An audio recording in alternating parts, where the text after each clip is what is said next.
Good morning. It's Wednesday, and it's time for relaxing painting with Dyson Dungeons. And today there will be some painting.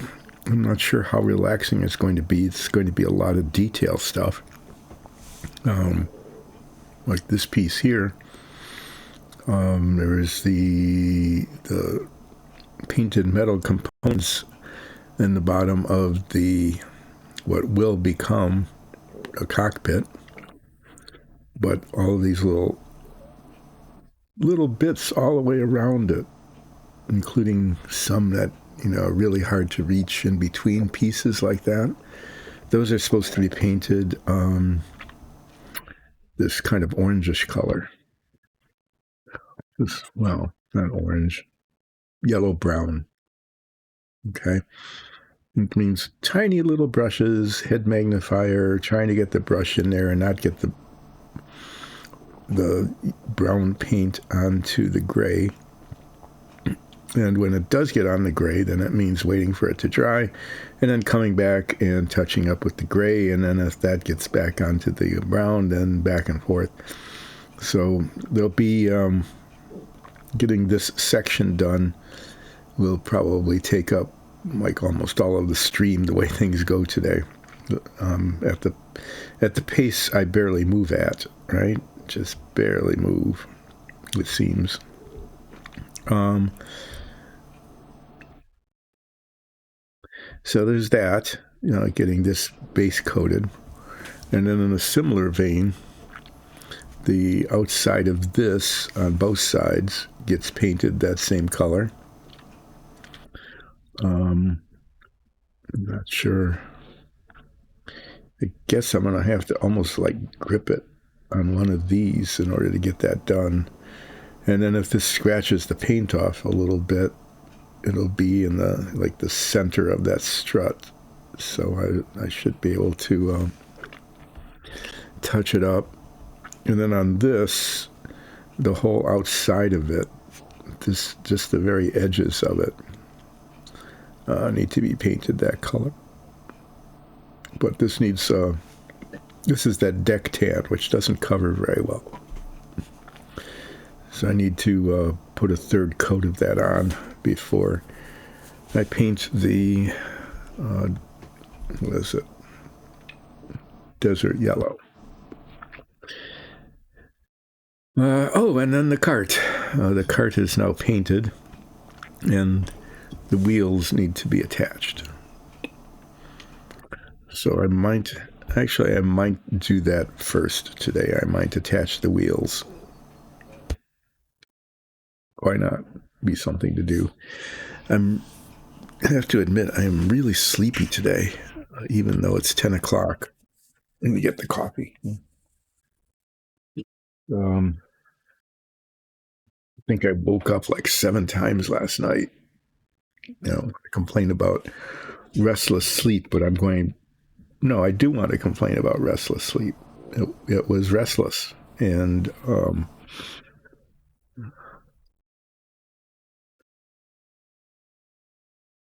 it's leaving me sleepy today.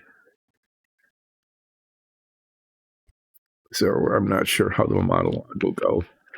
I'll probably end up basically going, oops, geez, I can't believe that happened. I'm practicing the kinds of things I'll be saying when I get the paints and fail to paint this as well as it needs to be painted. And then I have to go back and retouch things. Then I'll look forward to this part here where it's just getting paint onto it. And then there's more, more edges along here where the paint, where there's different colors of paint touching each other, boundaries. That's it. Well, I changed my mind right in the midstream here. I'm going to put the third coat of the deck tan on this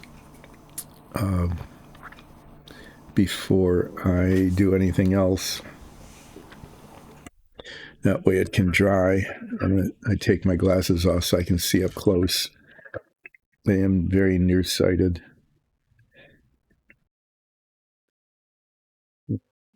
Then this will dry, yeah, and then it'll be ready for painting around the edges and hopefully not having to do terribly much touch up. And then there's these ports which have a surround around them. I'm going to paint those. It's like a metallic color. And then there's these rivet heads that I'm going to attempt to highlight with a very fine felt-tipped pen. That's the plan. We'll see how the plan goes. But yeah, I just have to admit I'm feeling really kind of loggy today, just tired. I was also looking at the instruction sheets, the instruction sheet for the manual, the instruction manual for the plane, and well, I'll show it to you in a minute. It's not encouraging because I've been plugging away at this now for a while, and I've accomplished almost nothing.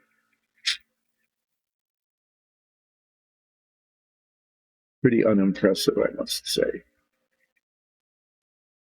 But I'll show you what I've not accomplished here after I put the coat of paint on this, which is accomplishing something sort of. After I do that, I will show you what I haven't done yet, just so you can, share with me the when. How can somebody take so long to accomplish so little? That's a recurring theme of this stream. Wow, you've been at this a long time. How come you haven't accomplished anything?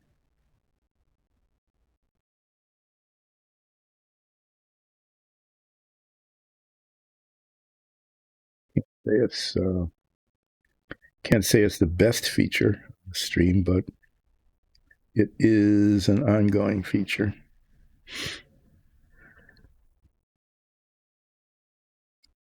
I'm going to continue as much as I can today. The plan is, like usual, to go until 1.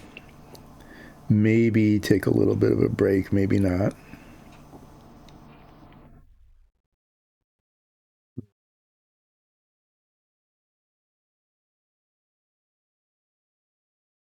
But if I continue to feel kind of crappy, which I am, allergies, I have to say allergies are really bad here right now. And I think that's part of it.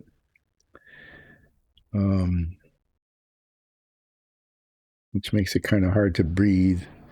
And then the oxygen doesn't get to the brain, and then it becomes even less coherent than usual, which is pretty incoherent.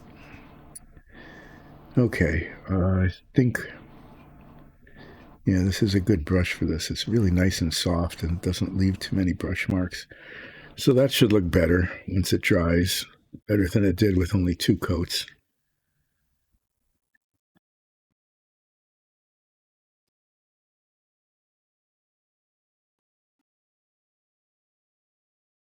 There. I like 10 minutes into the stream? Can't read it. Yeah, something like that. And I've already done some painting. That's pretty unprecedented, as regular viewers like Nines and so on would tell you. It's usually like I usually use up maybe 20 minutes of just talking about things and procrastinating before actually getting anything done. So there it was. That was a special event of getting some painting done so early in the stream.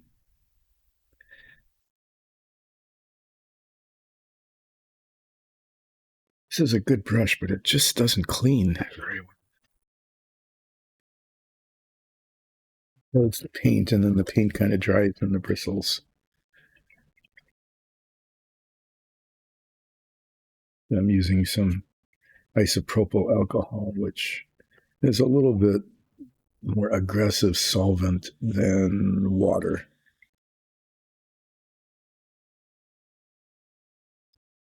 Yeah, I found that I had a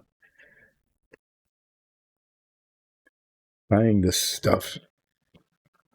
You buy little bottles of it at the drugstore or whatever, the apothecary or whatever, wherever you live, it's different, named different names. Here they're drugstores or pharmacies. Sometimes they're called that. The pharmacy is the part where they dispense the medication, but the store itself often carries, you always carries tons of other stuff. They make all their money on the over the counter things and beauty aids and whatever. And part of that is isopropyl alcohol. But I found that if you buy a gallon of it, you can get a gallon of it for almost less than you could get pay for a pint in a smaller container. And it has an almost infinite shelf life as long as it's capped tightly. So, yay. Oh yeah, here we are, the cart.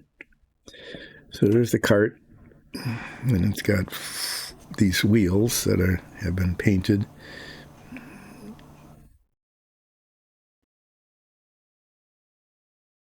And I think I did okay with it. I painted the hubs a little bit darker color than the rest of the wheel, which you can sort of barely see. I wanted it to be subtle, and it definitely accomplished subtlety.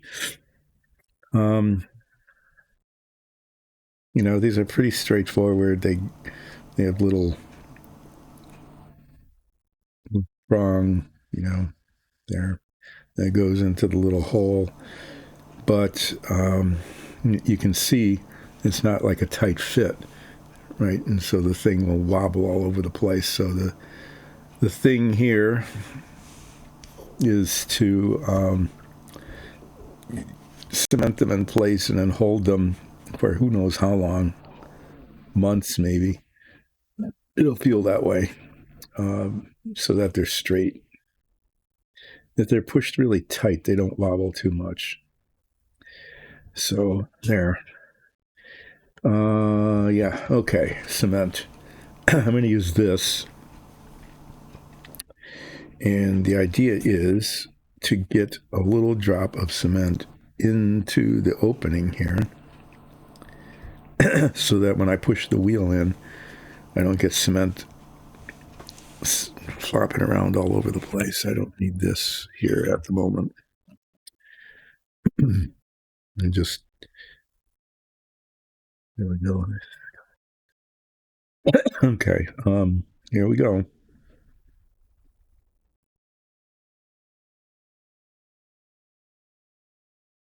Should be cement in that little hole there. Find out. Stick the wheel in. Hold it in place.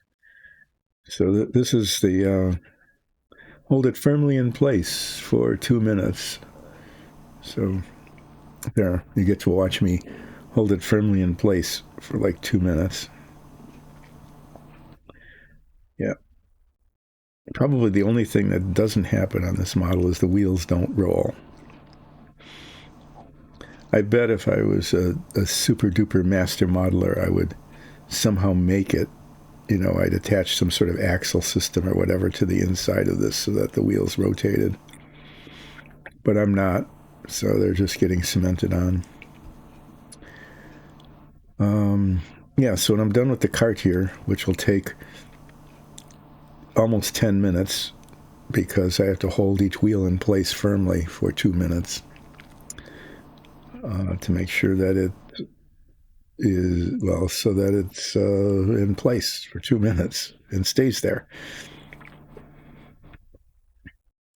Then I will take a digression and share with you just how far along I have not gotten, how little I have accomplished on this model by showing you the instruction manual and all of the things that yet need to be done so that you get a preview of what is supposed to happen in the future.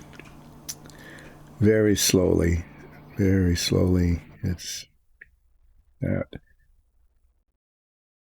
I think, you know, I think that what can I say? This is all in real time. Somebody like Ole Brager, who has an amazing site and does tremendous modeling and has been a great supporter, um, you know, does creates paints minis and creates scenery and little buildings and dioramas, and I guess I can't guess, it's real. Built an entire table for playing D&D, complete with stations for laptops and everything on it. But his stream, he edits his stream so that what would take, when you're watching this, what will end up taking like the better part of 3 hours would take, maybe 20 minutes or so on his stream. So, for example, what would be done if this were edited is I would have applied the cement and put this in and held it and said I need to hold this in place for like 2 minutes to make sure it's set, and then the next time you'd see it, all four of them would be on, because the 8 minutes it took to get the other three wheels on would just be edited out, and you would see what needed to be done, but you didn't need to see it 4 times, and you wouldn't need to watch this being held in place for 2 minutes. It's just enough to say it has been. Maybe you would edit it out and say time has passed, 2 minutes has passed, and then I would take my finger away, which I'm going to be doing fairly soon, and hopefully it will still be there. Yeah, it didn't stick to my finger, it stuck to where it's supposed to be. So there, one wheel is on. But this stream isn't like that. It isn't edited. And so what happens is that every second of holding it in place for 2 minutes is right there.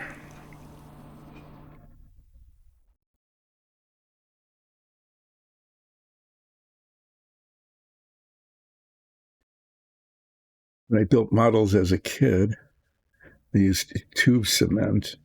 I've talked about that before. I really should.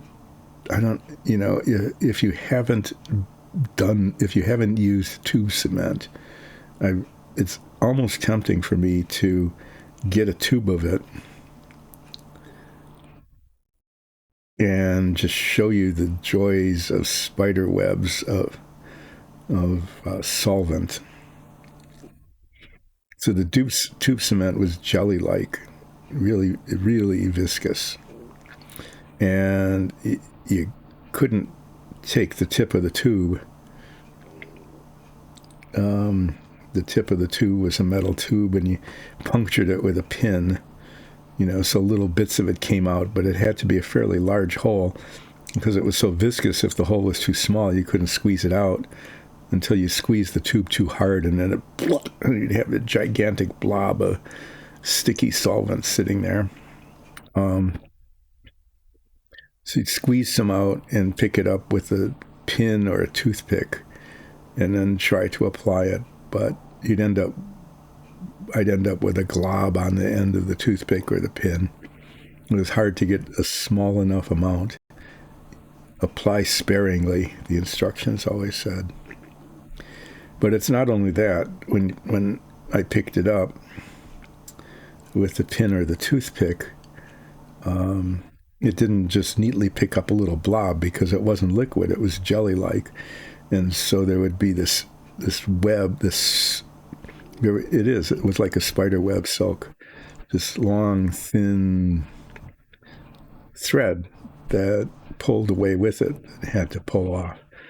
And of course, getting that out of the way meant usually getting cement on your fingers, and then the cement would get on the model, and then it would leave marks, fingerprint marks all over the model. It was challenging. So this liquid cement is much better, at least in that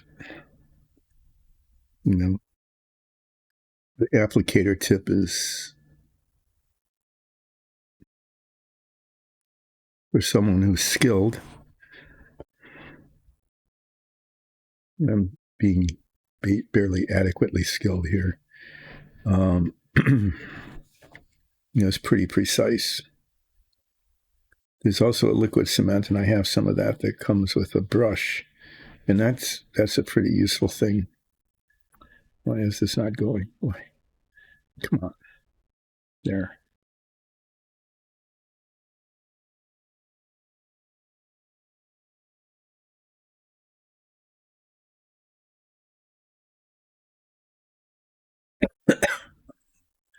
Yeah.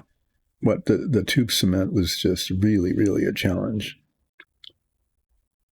You're applying it with the toothpick, and every time, you'd put a little dot on the model and then move the toothpick to the next place where you wanted a dot, and then the string followed along.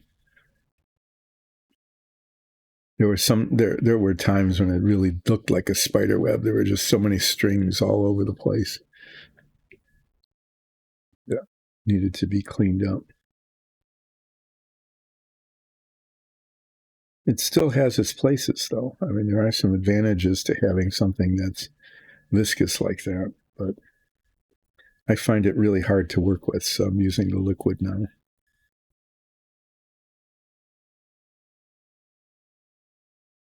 I have to say, though, that this doesn't seem to have the same. It doesn't. It dissolves the plastic, but not as aggressively as the tube cement used to. I think they've made it safer. Mm-hmm. I think they've made some of these adhesives and things and cement safer formulas so that it was less likely to cause like permanent brain damage or something from inhaling the vapors.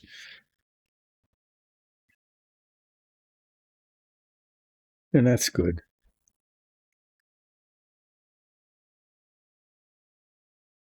I know there are some things.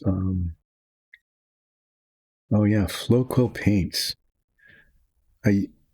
Those were metallic paints. A lot of those were metallic paints, and they were amazing metallic paints in terms of coverage and not leaving brush marks and things like that. They were made mainly for, if I remember correctly, model railroading. So there'd be like 100 different shades of metallics. It was pretty amazing. But they actually took those off the market because the solvent in it was dangerous. And essentially, you had to use almost, okay, it's still loose, weird. Almost had to use a respirator. I shouldn't say almost. I think you were supposed to use it. If you were using much of it, you were supposed to use a respirator. So not just an open, well-ventilated space, but protective gear. But when I was growing up, it was just like, people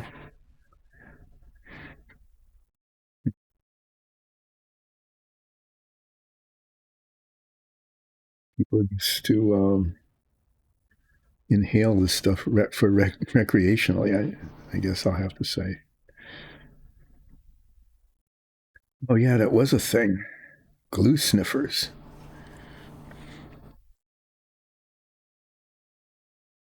I don't know if that even exists anymore. Oh, but I remember that when I was growing up. That was a thing you definitely did not want to become. You didn't want to become a glue sniffer.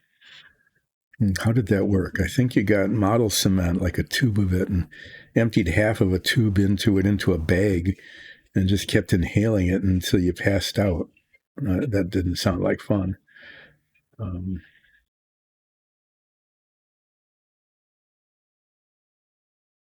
but yeah, I guess model cement became a recreational drug of some sort. I'd forgotten about that until I was talking to myself here about dangerous solvents and all of that. And there it is. If it's dangerous, it will be used as a recreational drug. It's just the way it is. Just it just seems to be that way. Anyway, yeah, I guess the cement has become a little safer.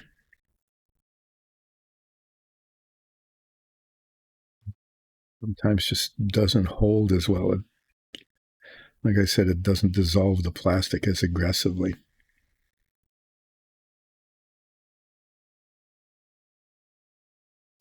Well, once these wheels are in place and not falling off, I'm going to just set it aside.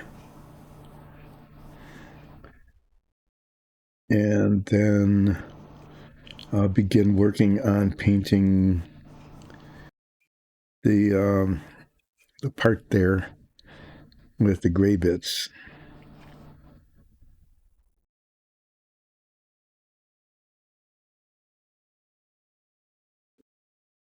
There's the cart.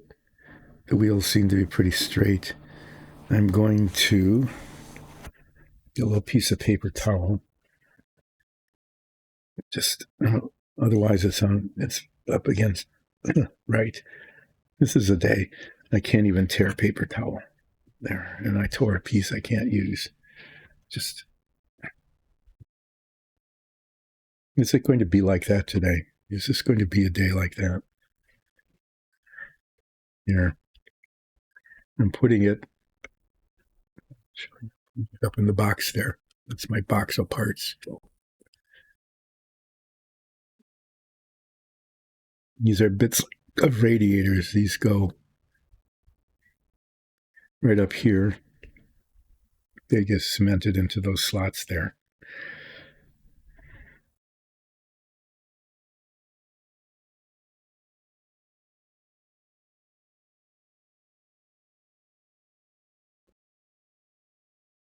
So last week I was not streaming on Wednesday and Friday because we had a new heat pump installed, and it's working really well. It's very quiet, and it is providing heat, which is kind of the point of it. And it's supposed to provide cooling in the summer using, well, it heats without using a lot of natural gas, and it's supposed to be electrically efficient. It's got this SEER 20, whatever SEER is. I have to admit ignorance. I'm not sure what SEER is, but it's a good thing, and it has to do with energy use and environmental impact anyway. The installation meant that this whole workbench, all of it, not just a little bit you can see, but everything on it had to come off. And that was a real good opportunity to straighten things out and put things away. And I managed to do that. Every place except right here, the work area. Every place else on the workbench is really, here, I'll show it to you. Look how neatly I got brushes in a box so they're not flopping all over the keyboard for the computer so that I can turn on, the stream. Empty containers over there. My breakfast cereal dish. There was even space for that. All of that, it's all neat and clean. Oh, and up there is can barely see them, but those are the stacks of paint holders, the rotary paint holders that Alexis made. But despite that, my work area here continues. I just clutter it. I do the thing I tell everybody who does modeling to not do, which is don't clutter your workplace. put your things back where you got them from so you can find them when you need them. And then I just clutter it up.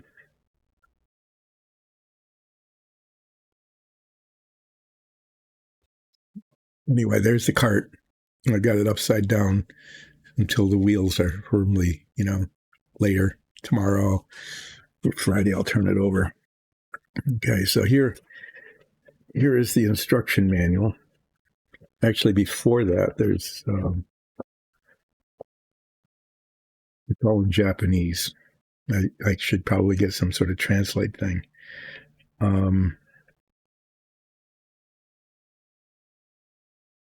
But I think what this is like a description of the Savoia made in 1920. Its evolution and its different iterations.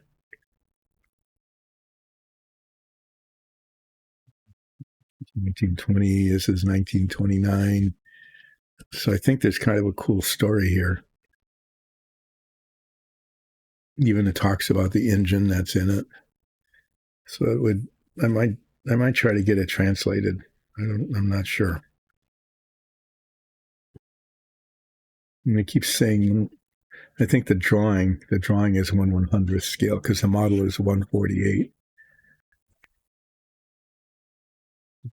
Some more history of the evolution of it.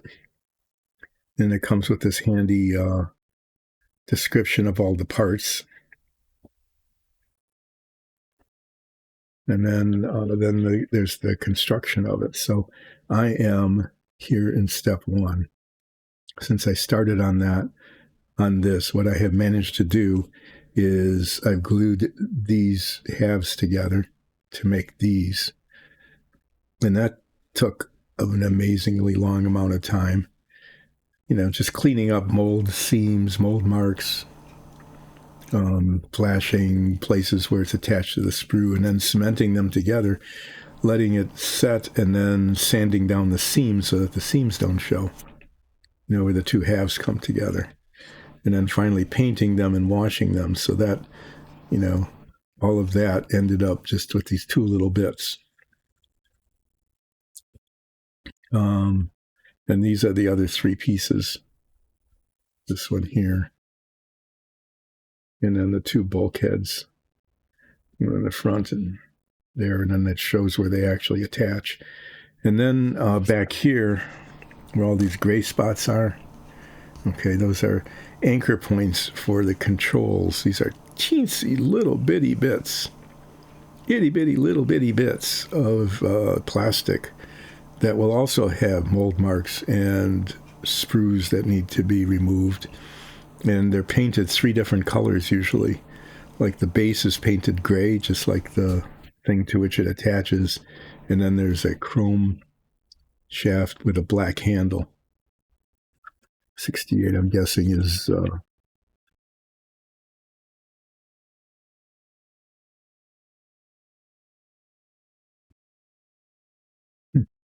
it's actually painted red. Okay. This is the handle's painted black there and black there. But this particular handle is painted the same red as the rest of the whole model. Yep. And then those go in here, and those are all part of the cockpit. And then finally, the cockpit is put together, and this bit here is made up of all of these parts. And you can just see that each of those will have to be filed and sanded and painted and detailed and washed and everything. The fuel tank and so on. And then this all goes in here, and it shows the interior of the plane. It's all very cool.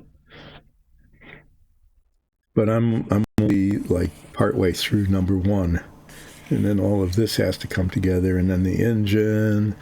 It looks like there's a lot of work a lot of detail that goes into the engine. 1, 2, 3, 4 different steps, including a narrative. That might be important. I might need to find out what that says. Okay. And all of this waits, and then finally you start working on the fuselage. Okay. All of that kind of goes together. They're bigger pieces, but that, and then the whole thing gets spray painted. And then at the very end, this is the cart.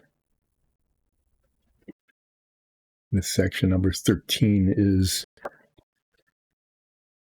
the cart. And that took a long time too. The same sort of thing happened. These pieces were cemented together, and then the seams needed to be sanded out. This part fits inside of there. It left gaps, so those needed to be filled in and sanded down. Just just a lot of detail. Yeah, so I haven't really gotten anywhere yet. And then there's the Porco Rosso minifig. So I'm guessing this is going to take well into next spring before I'm done at the pace that I'm moving, the very, very slow pace that I'm moving at here. Like even this, okay, it took 3 coats of that tan paint, and then the edge needs to be painted a different color, right? And then some of that will get on there and have to be touched up, so there'll be some back and forth. And then these conduit holes, I'm going to paint metallic, and that might mean touching up some of the deck tan. And I have to decide whether to leave the deck tan alone. On here, I used a gray wash to make it look like it was kind of weathered. Okay. But on here, I think I'm not going to do that. I'm just going to leave it as is. I think that looks okay. But yeah, there's, just tiny little brushes and head magnifiers and stuff like this. I'm guessing that this piece will probably take the rest of the stream to get done well, if that. It's just going to take a long time.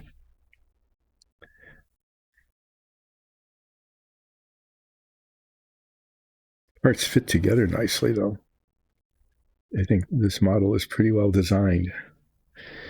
Well, there's nothing to be done other than to get the little micro brush out and do my best to start painting all the lattice work, the wooden lattice work around these metallic parts, each of which holds some sort of control mechanism. Just can't be done until it's done, so I'm going to get going on it.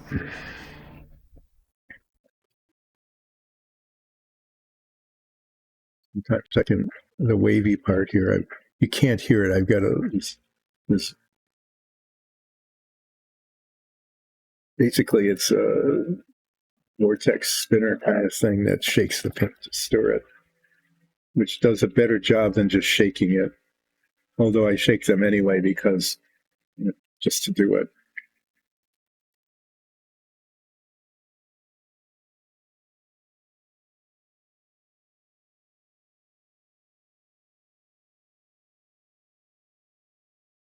I'm probably not going to talk very much while I'm doing the detail here because I really have to focus on it. And it's like walking and chewing gum at the same time. It's something one should be able to do, but at some point, if you're walking on a really rough surface, say it's a really rocky path and you could stumble or fall into holes or something like that, you stop chewing your gum so you can pay attention to where you're stepping. Otherwise, you'd hurt yourself. So I'm going to be getting into that kind of mode here. Hopefully just keeping it on screen, and I'll sort of talk about what I'm doing. But I'll just let you know that what you're probably going to hear, if you hear anything, it's probably me going, really? No, I can't believe that. No, I have to do that over. making those kind of just reactions, and the kind of reactions to things maybe not going as well as I would like. I'm going to start with like the hardest piece.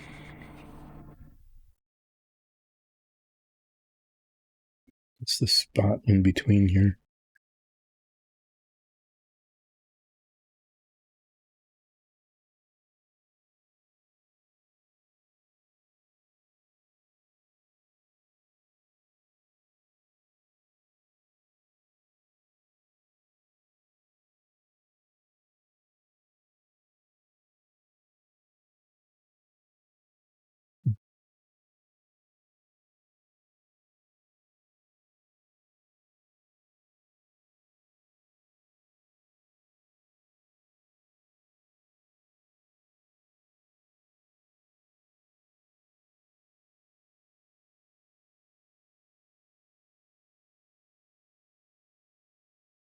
See, I told you I would go silent because it's just. Mm-hmm. You can see it unless I move the camera way down.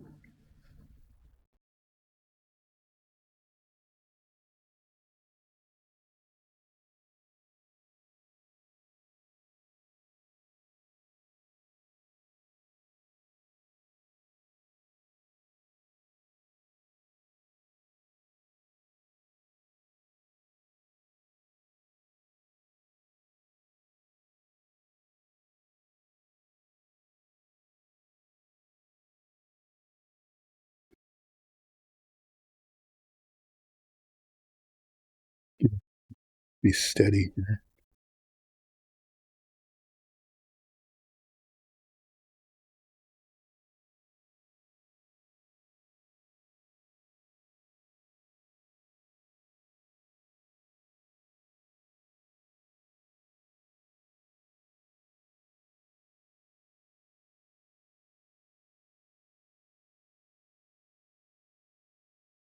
Not too bad so far.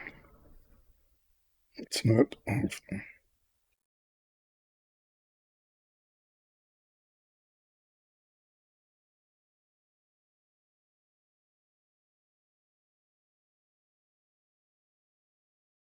Even the head magnifiers, it looks.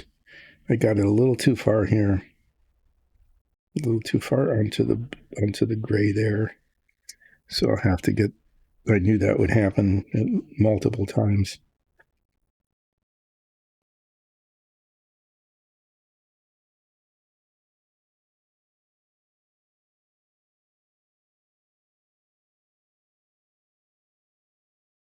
I get the gray and touch that up.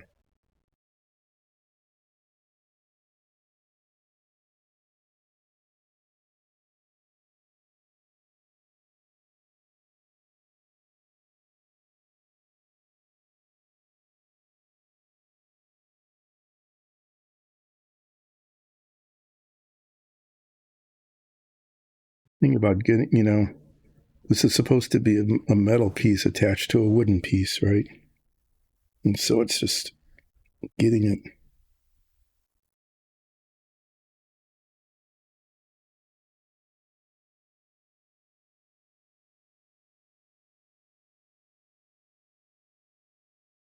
Getting the line right.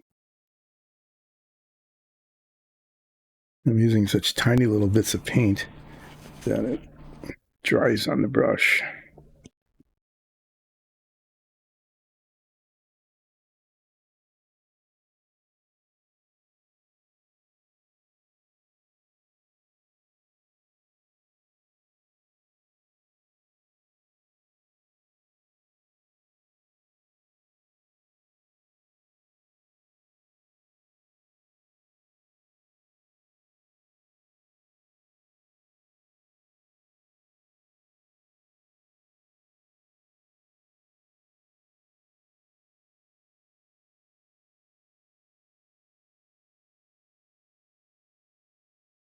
And then sometimes it just comes down to Just getting the right angle, the right orientation.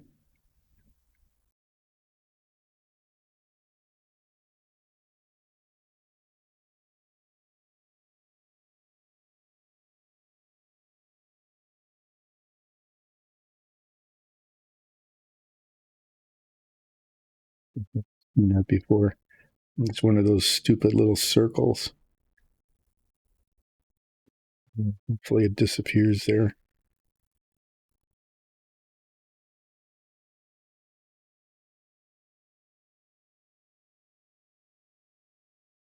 How many contact points?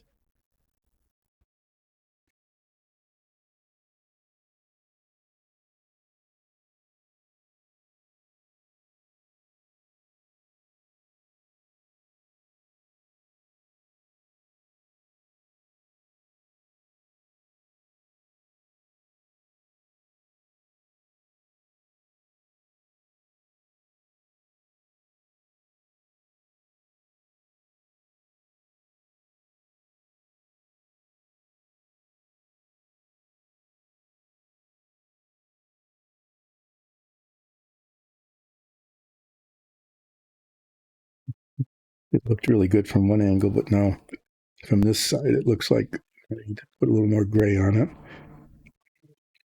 It looked like I was getting it just right, but then I turn it, and then it's not. You can see the a little bit of the brown gone to the gray where it shouldn't have been.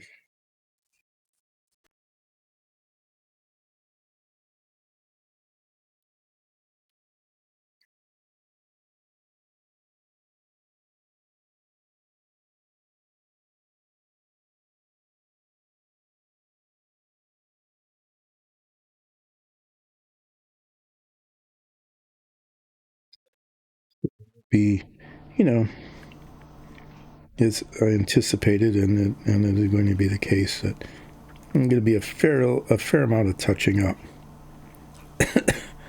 on this thing.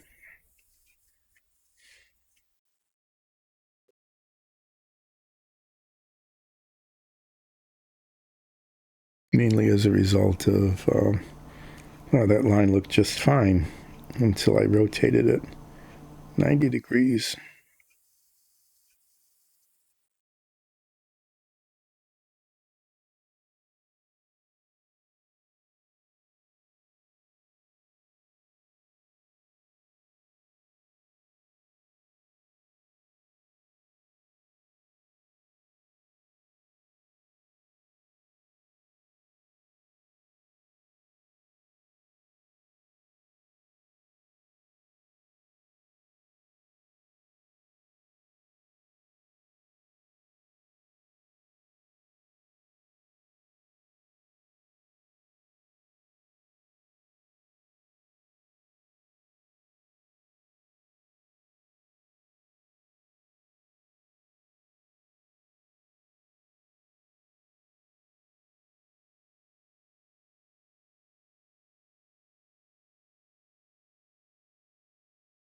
Like that looked just fine until I rotated it 90 degrees.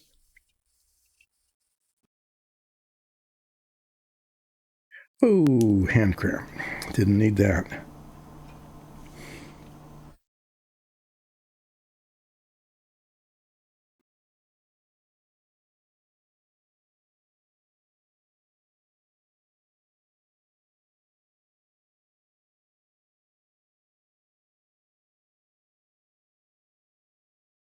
Yeah, I'm not looking up at chat either or talking much. Just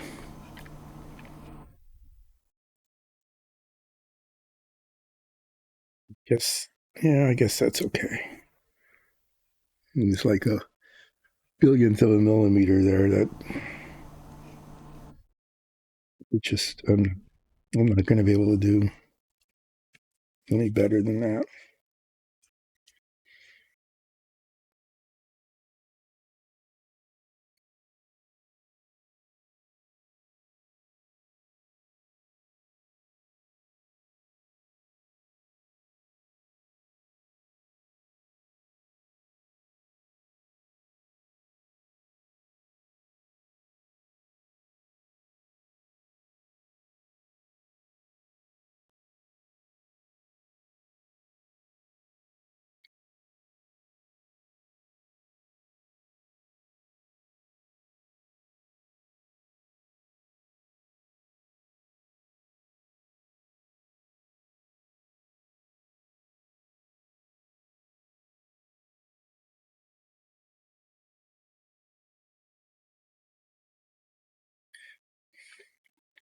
If I recall,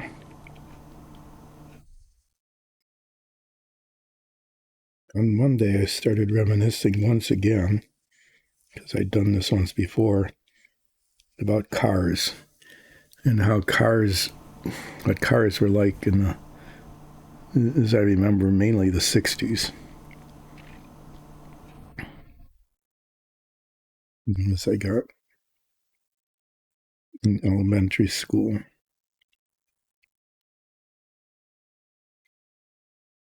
60s and into the 70s. But the cars I grew up with were built in the 50s and 60s, or the first half of the 60s anyway. And what I was talking about mostly was all the things that needed to be replaced and repaired. Just about everything had to. Well, what's going on here?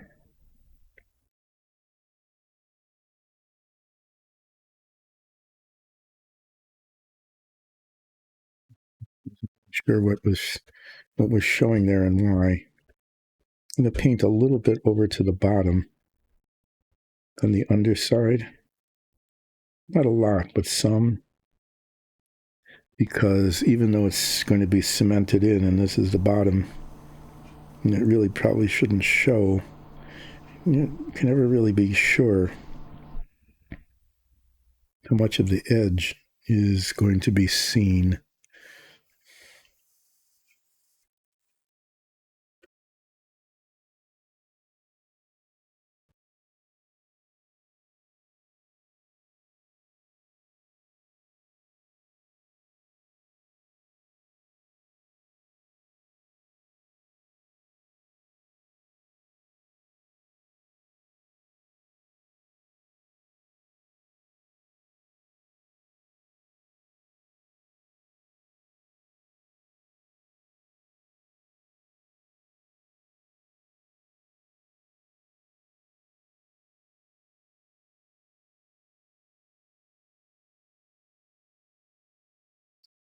Yeah, so cars, there are parts that needed to be replaced at every tune-up, and tune-ups were done at least once a year. If you put a lot of miles on your car, sometimes more than once. And a tune-up involved replacing parts that some people don't even know exist anymore, like your points and your plugs, and sometimes had to replace the distributor cap, which was the rotor. It was all part of the ignition system before what is now the electronic ignition, but it was a mechanical ignition where the firing of the cylinders was determined, controlled by this spinning dial-like. It was like the hands of a clock spinning around, touching little metal points, little metal pips. Those were the points. So there was friction going on all the time, and because whenever there's that metal against metal like that, it wears out. And when your rotor wasn't making contact with your points, then your engine wouldn't be firing correctly. And of course, then, the timing of that was really critical as well.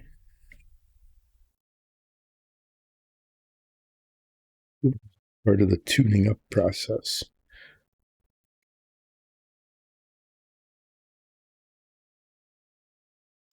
Spark plugs needed to be replaced. Usually once a year, it was a good idea to either re-gap them, clean them, because they got all sorts of carbon buildup. Or back then, lead from the gasoline.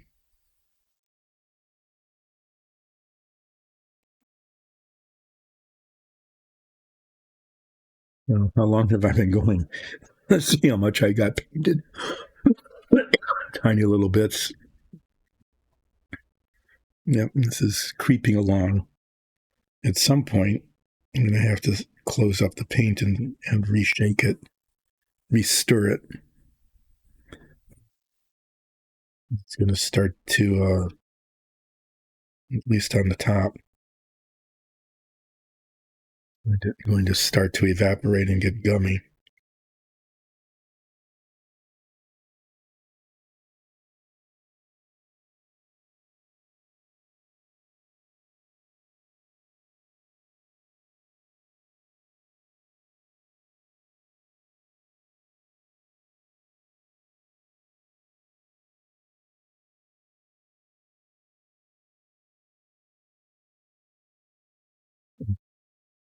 A surprisingly difficult spot to get to.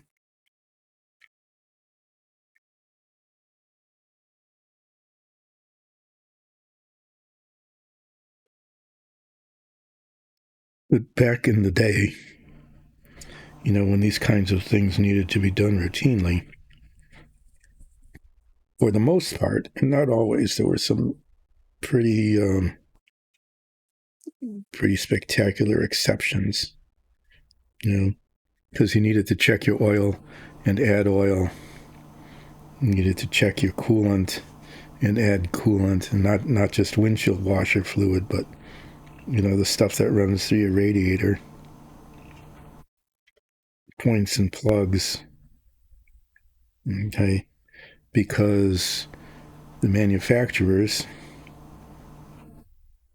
at least if they had engineers who had any clout, knew that these things needed to be routinely done, designed them so that they were accessible, so you could get to your distributor cap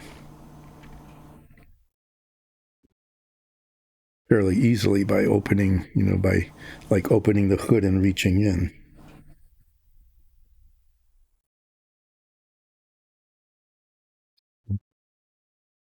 That wasn't always the case. Sometimes the marketing people and the designers would get the better of it. One famous situation, I can't remember the make and model. I think it was some sort of Nova. Nova at the time was a sort of small car. I mean, comparatively, cars,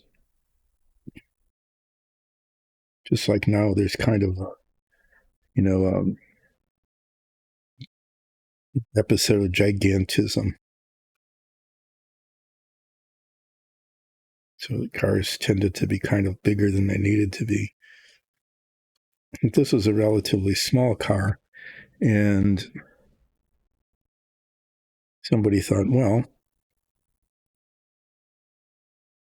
people want excitement in their lives. Let's put a V8 in it.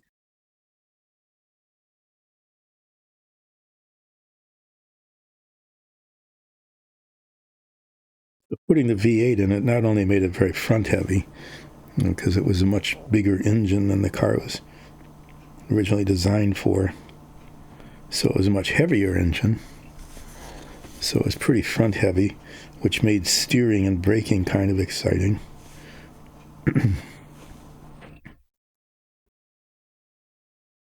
That wasn't really the main issue, though. The main issue was that the engine just barely fit in the engine compartment.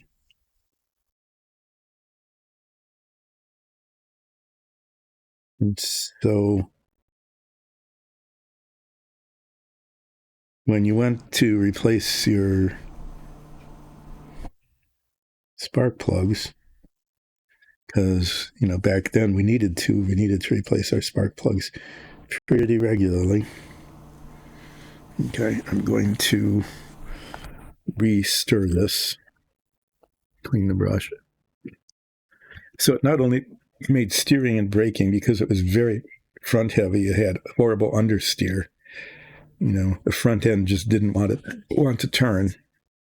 And then braking, it was front heavy, so it was like you dove, and the front brakes wore out pretty fast.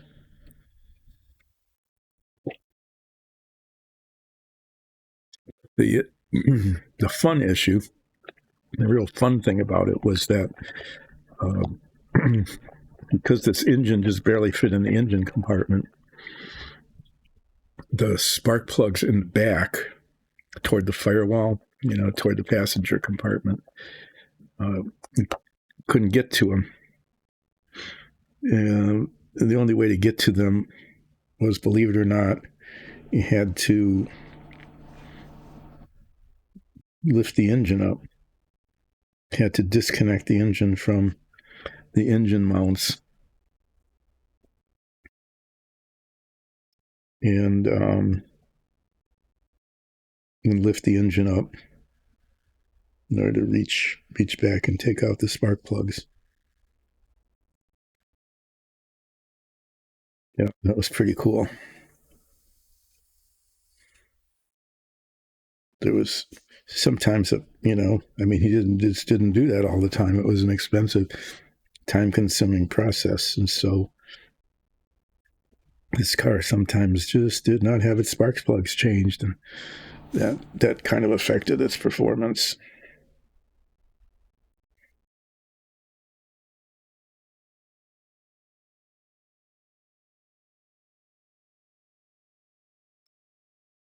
True story there. But for the most part, because these things had to be done routinely,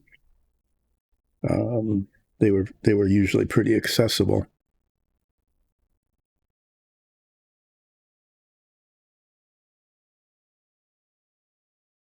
This part.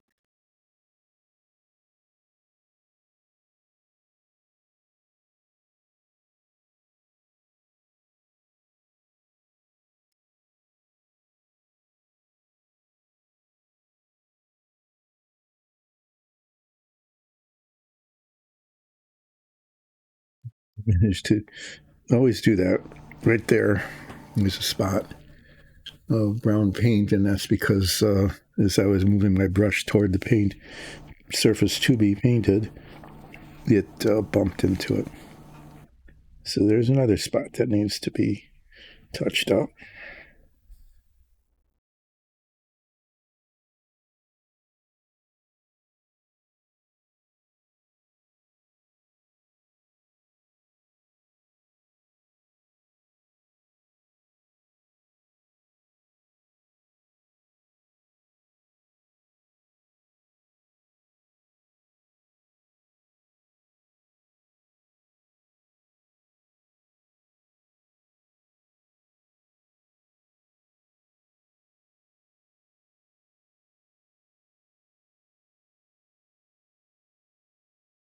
As I rotate this, time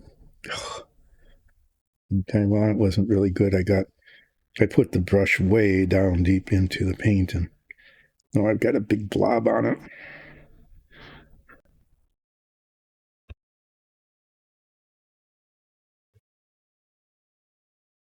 And as I rotate this, I keep finding this,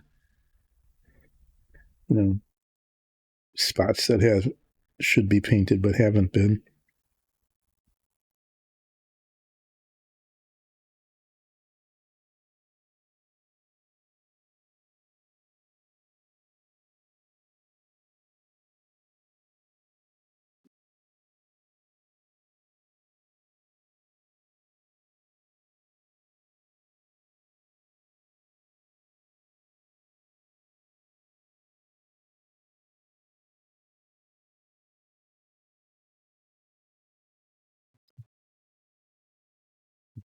That looks like from the other side.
But just about everything on cars then, just about everything wore out and had to be replaced. Tires didn't last very long compared to now. They lasted, they would last 15,000 miles usually. If your tires wear out after 30,000, you get upset because they didn't last very long.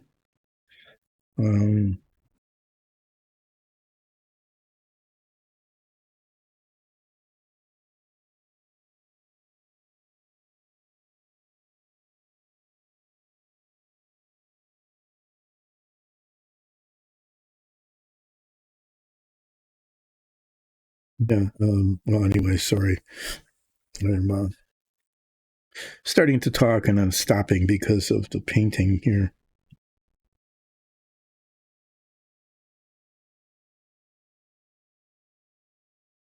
Brakes, they were drum brakes. Most people, we haven't seen drum brakes in decades, so don't even know what I'm talking about. But, brakes work with friction, and so they are designed to wear out. At some point, at least, they stopped making them with asbestos. Had asbestos particles flying all over the place, right? And from everybody's brakes because, well, it was just a good material for brakes because they would heat up and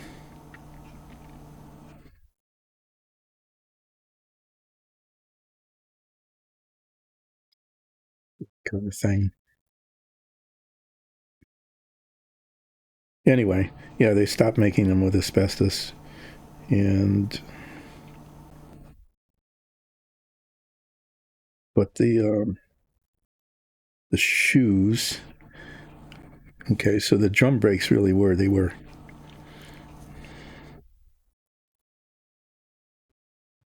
describe it like a bowl, basically a bowl. Um, I'm just going to paint the whole bottom. Otherwise, there's going to be spots that are going to show, and I'm not going to know it. And so it's just easier to paint this whole bottom so that if I look on the side and I see some white, I know it shouldn't be there.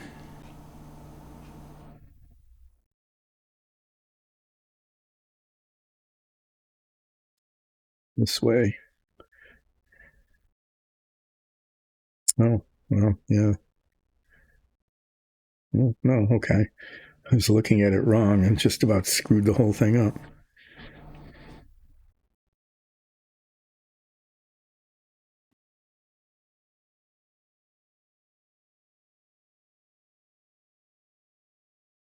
I don't have to be that concerned about where the lines are, but I do need to be concerned that the brown,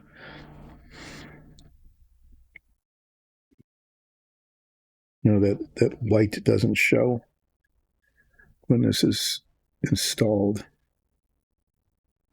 And this way I'll be able to see if there's a problem with the paint coverage.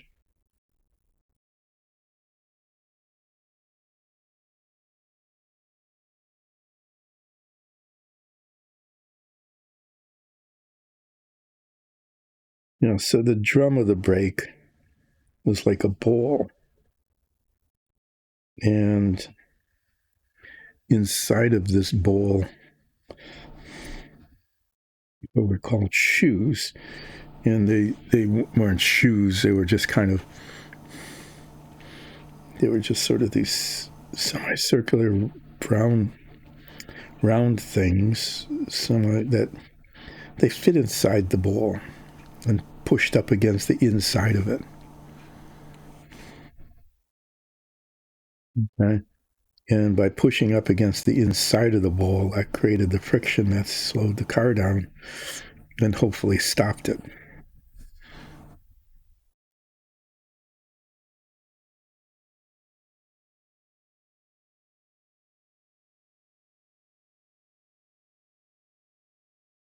And these shoes were made out of a fairly soft material, like asbestos, but later on, different kinds of things.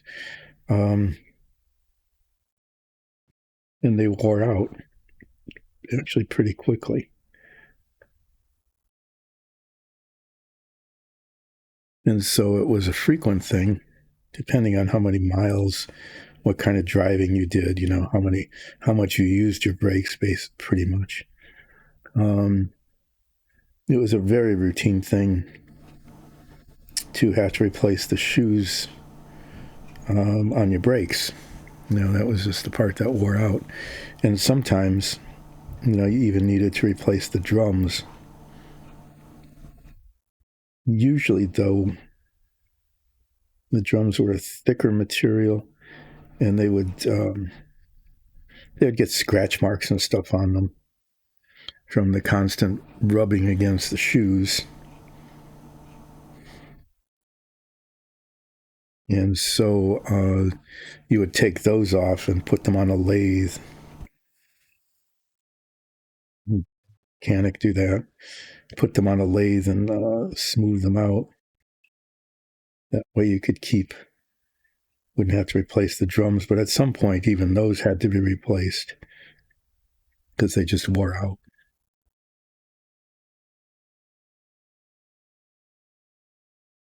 They'll have to do that with brakes. Brakes are designed to wear out. The pads on your disc brakes wear out. And then at some point, even the discs wear out. So it's kind of like replacing the shoes and redoing the drums. It's kind of like that. But one has to do it much less frequently than back then. Hand cramp again.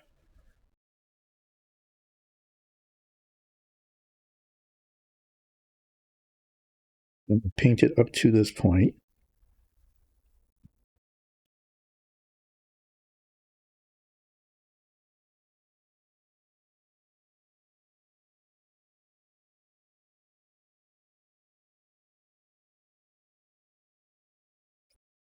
Satisfied with that.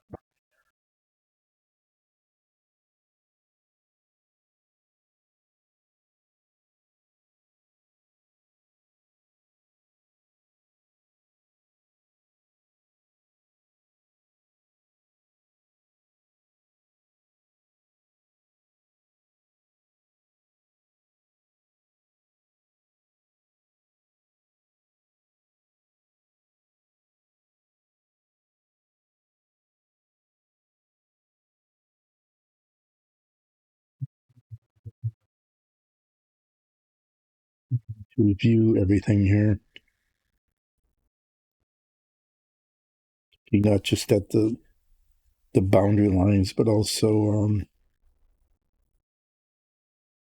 make sure that I haven't missed any spots.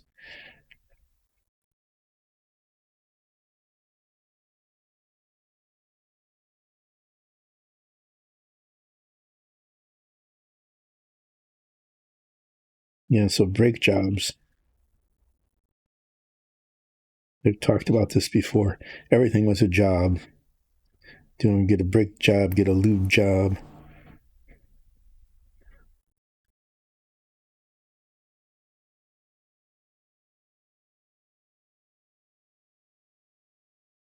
I don't know why everything was a job, but it was. We got a little bit too far there with the gray, onto the gray.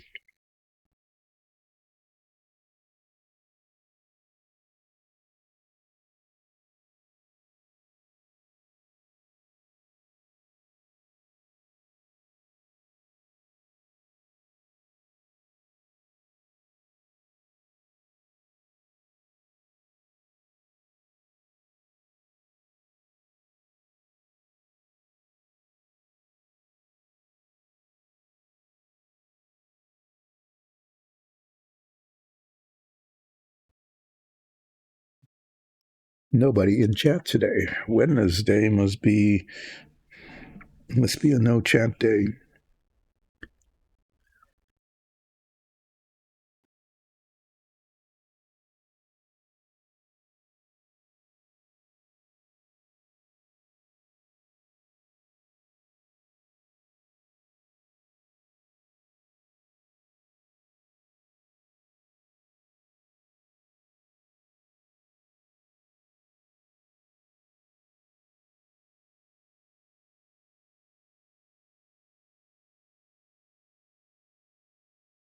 Just going to use a larger brush to do the rest of it so that it goes a little bit more quickly. Because this was not quick.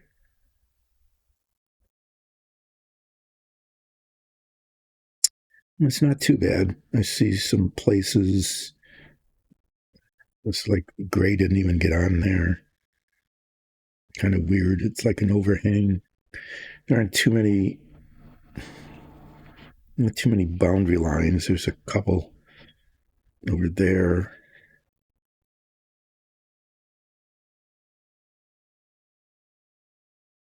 Mm-hmm. Yeah, I'm saying that this came out pretty well.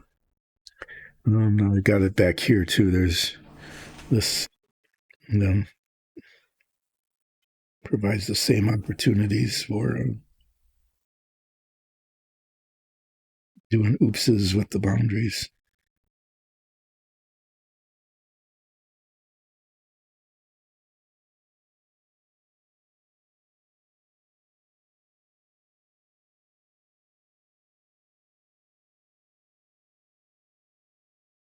Sure why this was painted this gunmetal color. It's not a bad color, but I'm just not sure why.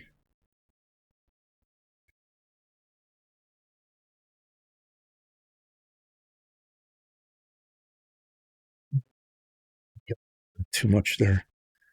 And I have to touch that up.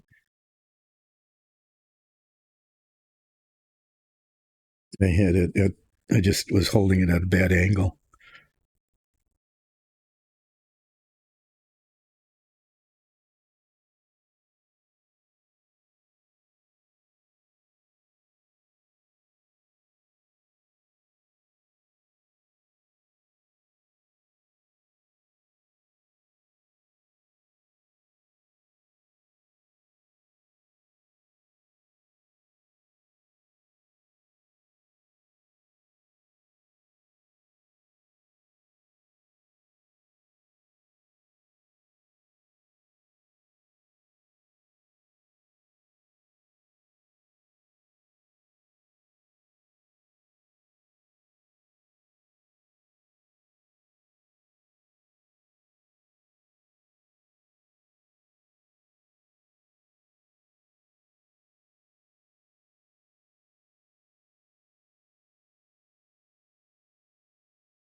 This is why it's taking a long time to do.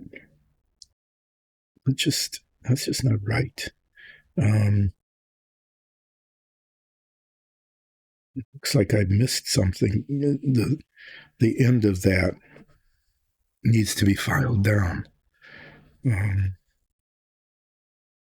it's where the sprue was attached.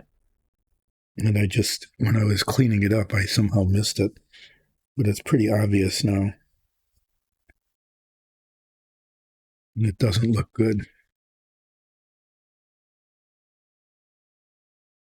So I'm going to come back and fix that.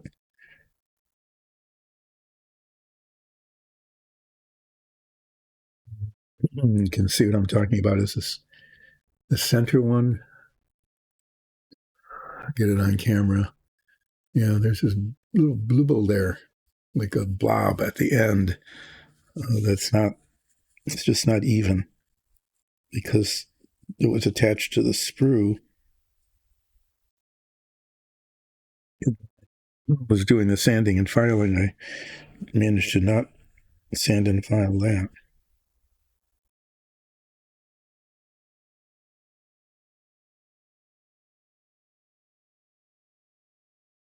Just it looks like it's just a weird flaw that I need to fix.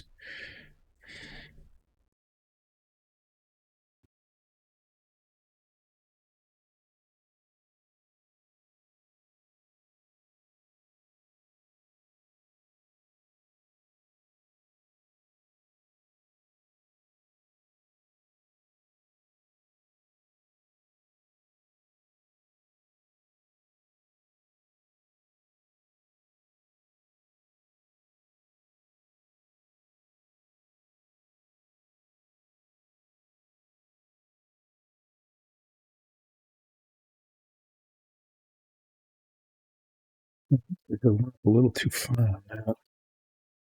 I'm going to have to come back in the other direction.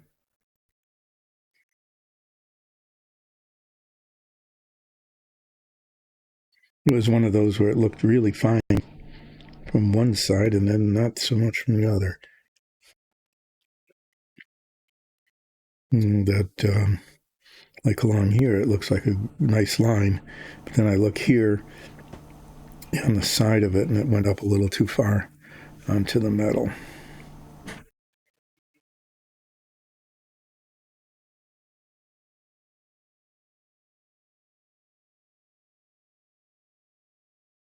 And this time, not far enough.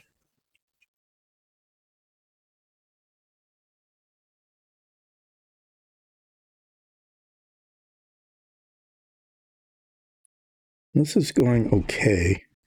I'm getting the boundary lines, I think, pretty good, like at least 85% of the time. So I'm doing like B plus work here, just in terms of how much touching up needs to be done later.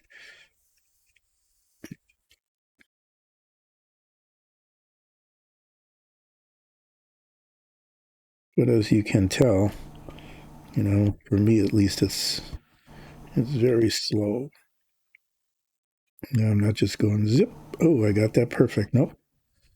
That isn't how it's working. It's not just zip, it's perfect. It's like touch, touch, little dot of paint, little dot of paint.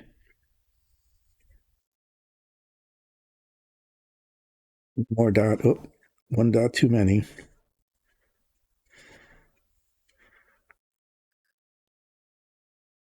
Kind of iteration of painting.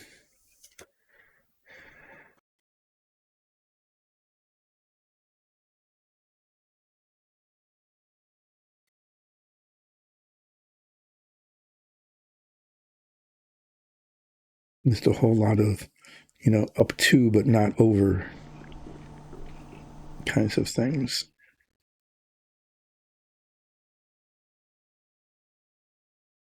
And imagine doing this without the head magnifiers.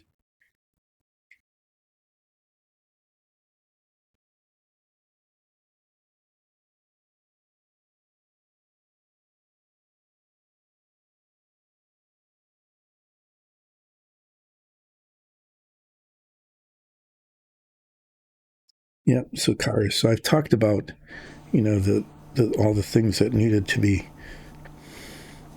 routinely repaired, replaced, basically. Points, plugs, mufflers, brake shoes. And a lot of those, like points and distributor caps. Okay. A lot of those just disappeared. They don't exist on cars anymore. Spark plugs do, but they're not replaced very often. Not like they used to be. Usta. It was one of those Ustas.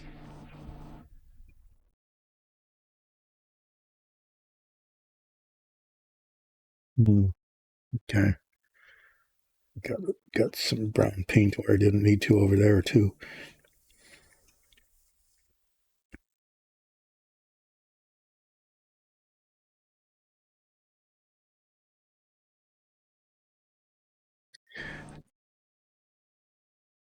Then I've also talked about uh,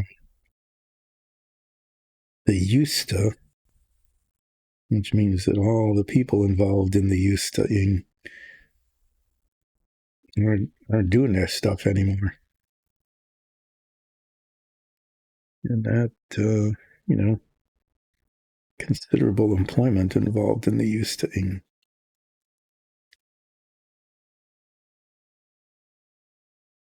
Carburetors, distributor caps, points, so many things that were, it was just on your car. Had to be maintained, replaced, repaired. Just they don't even exist anymore. So they're not even things that are made. It's well, wow, okay, that was not good. I banged the paint jar. You didn't see that was off screen, but I banged the paint jar with the brush as I was anyway. Just not careful there for a second, and that fortunately I bumped it far enough down because if I tipped it over, I would have had a huge paint spill, and that would have been most unpleasant. I would have said a bad word, or two, or three, or four, or 20.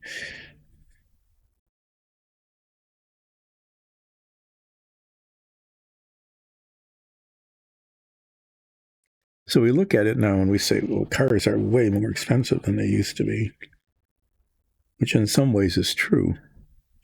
But in other ways, when I thought about it, is not entirely true. So a car might have cost like $1,700 back in the 50s, but that's equivalent to 17,000 now. Now, granted, finding a car for $17,000 is not something you can easily do. Uh, $27,000.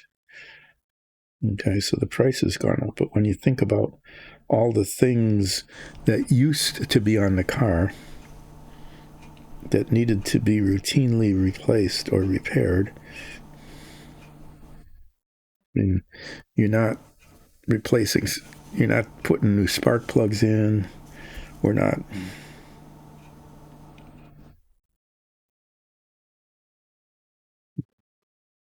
spending as much time fixing brakes as we used to, mufflers,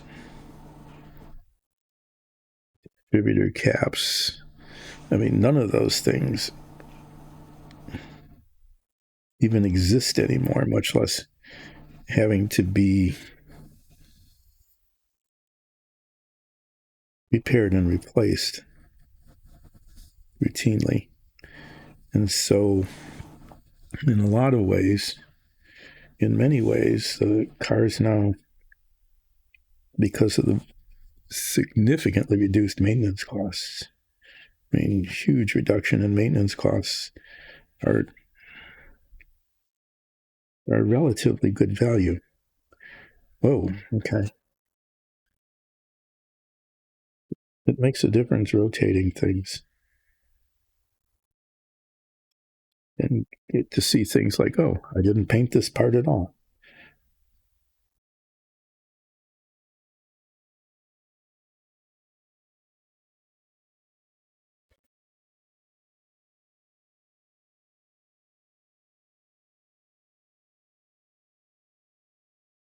Painting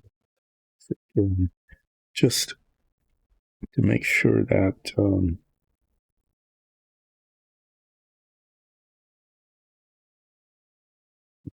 setting in place.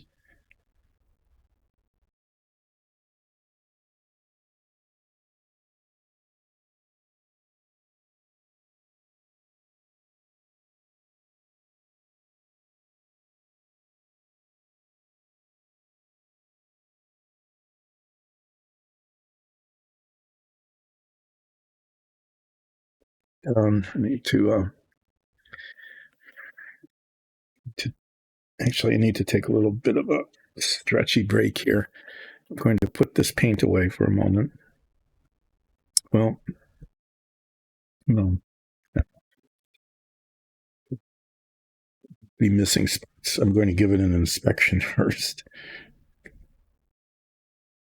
because I already found that I had missed a spot.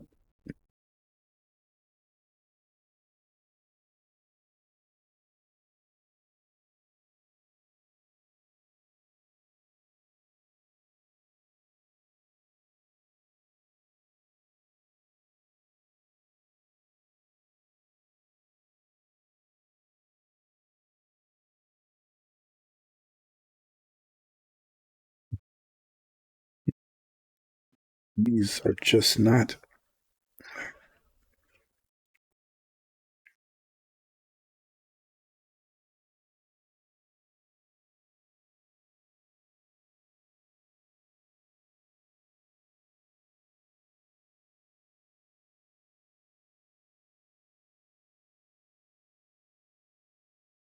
I don't want to go any further.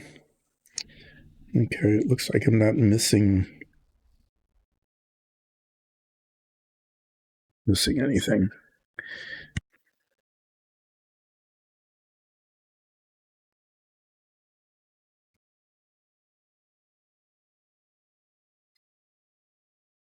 What I'm going to do now is stretch just a little bit because my back from hunching over my painting detail posture, hunching over like that.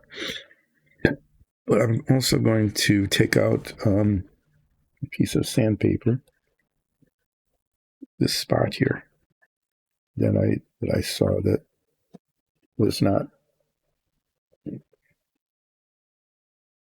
This is my little box of sandpaper things. Remember that piece where the sprue was that never got cleaned off. I'm going to clean that off, hopefully without breaking anything. I need to remember to paint it again because I'm rubbing the paint off.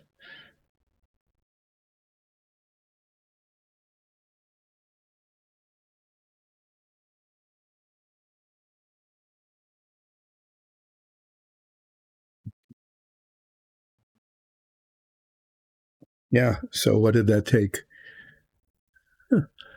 Not that long. An hour? Oh, it's after 11 already. It's not 10:45. It took more than an hour to do that. Wow, that's well, that's one way to pass the time, I guess.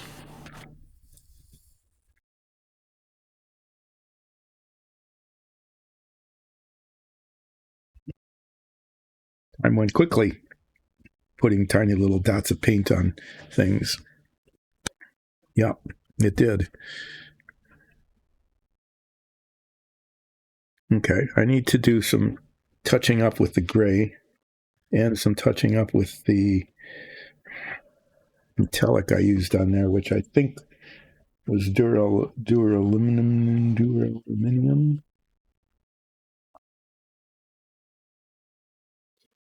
Oh, wait, no, gunmetal. Duh, it was gunmetal. Did I put that away? No, it's here. Okay, let's use not just the wrong shade of paint, but the wrong paint altogether. So I think I'm going to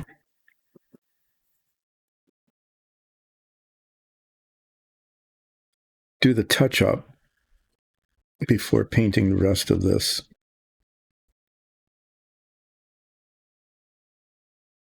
Yeah, I'm going to do that. Just stretch a little bit.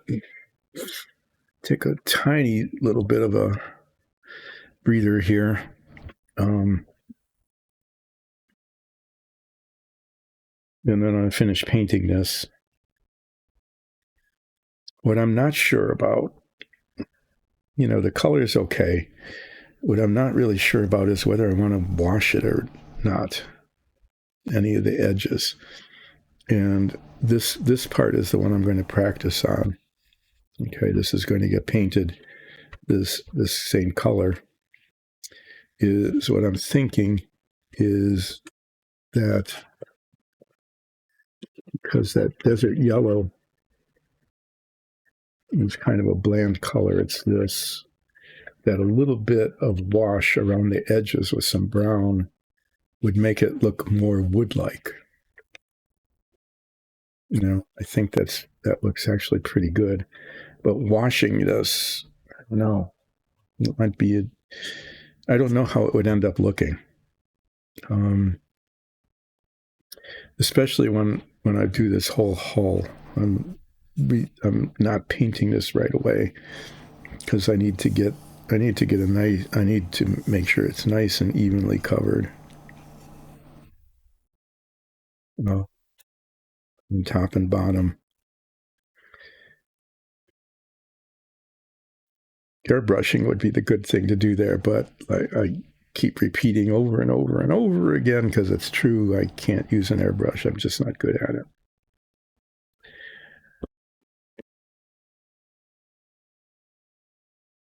Okay. I'm going to do the dark gray touch up. There's just some spots, some little spots that need to be fixed. Where the brown, I got a dot of brown on one spot where I just bumped it with the brush. And there's like two places where I brushed it on a little too far. I call it brown. It's desert yellow. I call it the desert yellow. I don't know. I'm going to call it brown because it's brownish. You know, it's just kind of brown, right? So there's a couple places where the brown shouldn't be and the gray should be, and so I'm going to get the gray paint and put the gray where it should be and the brown shouldn't. I'm sure that made a lot of sense. I'm fixing some spots. I'm going to start with this one. And then here, this is just an obvious flaw.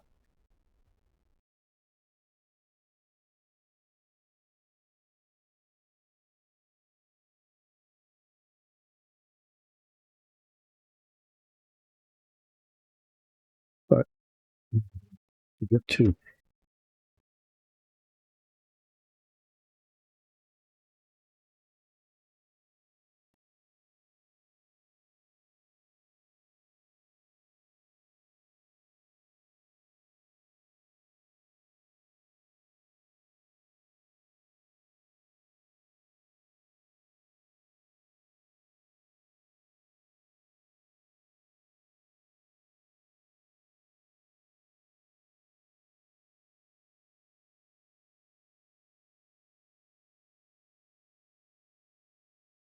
this one, easy, more best get it from the bottom.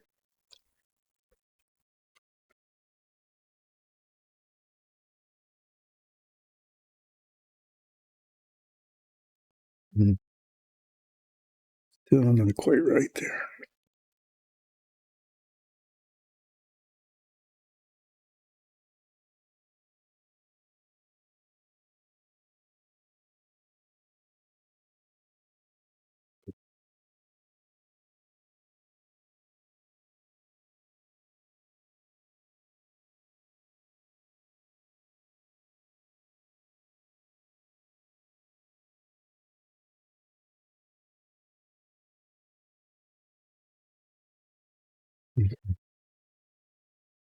Now there's one on here. One of these on one of these sides there is a problem.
And then I'm just going to check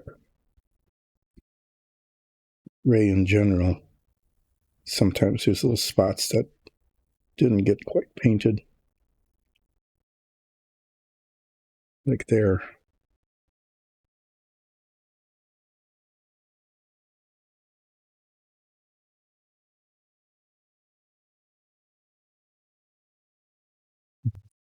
There's another little opportunity for improvement here.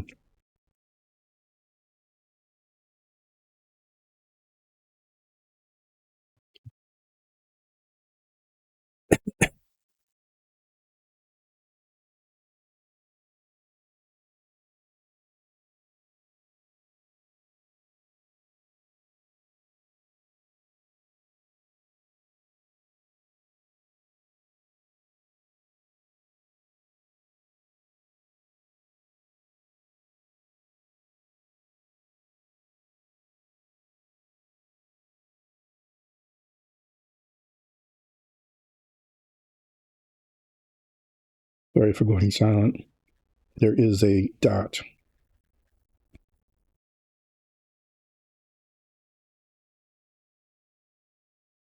Mm.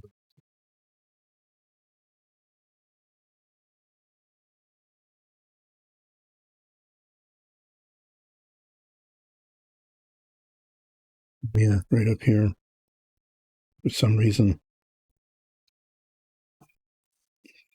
good thing I turned it that way. That was that area that never got painted gray.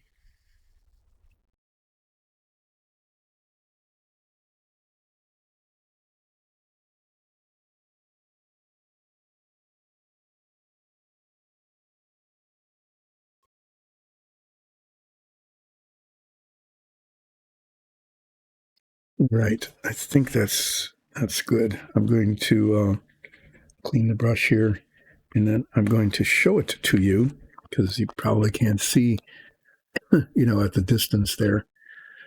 I'm going to hold it up closer to the camera so you can see what I managed to accomplish in something like an hour and a half this morning.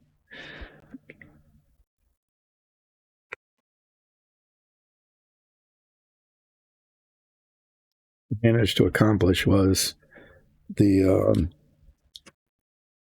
that I painted the brown,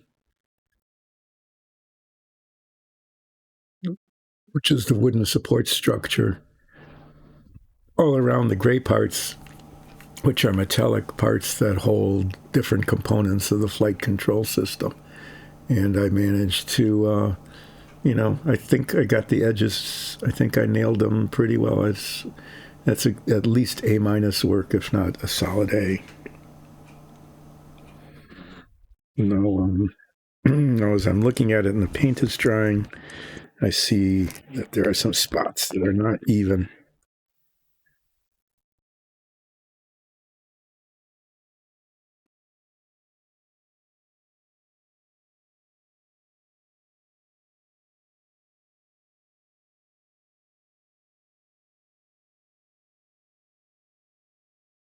Do this is another. This is going to take forever. This is why it takes forever.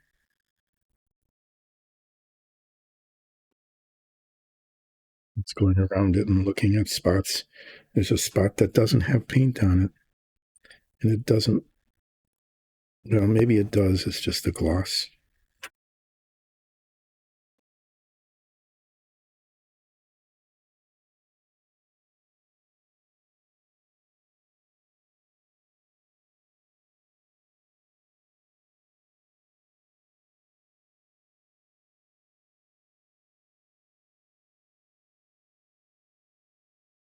Another reason to consider putting a wash on it is that some of the variation in the paint becomes a feature rather than a flaw.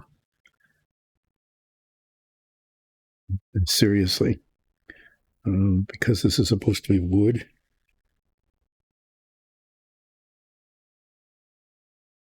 some of the variation in the color, once it's washed, is something that actually looks like it should be.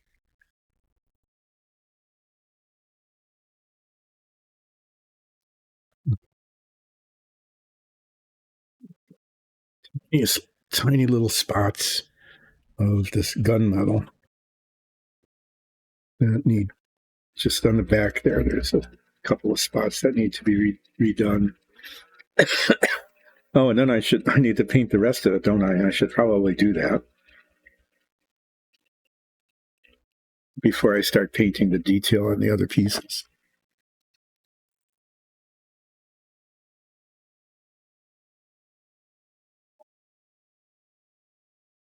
Okay. But this, there's so little that I'm going to, I'm not even going to squeeze any paint out. I'm just going to use a drop of the paint that oozes up on the tip here.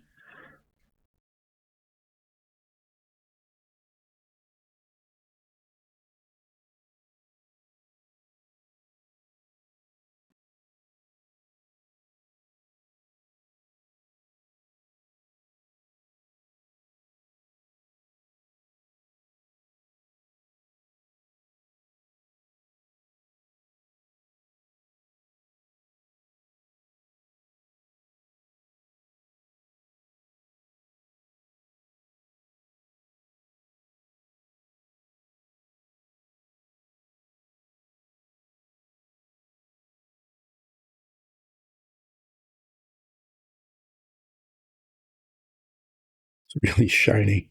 It is so bright under the head magnifier lens.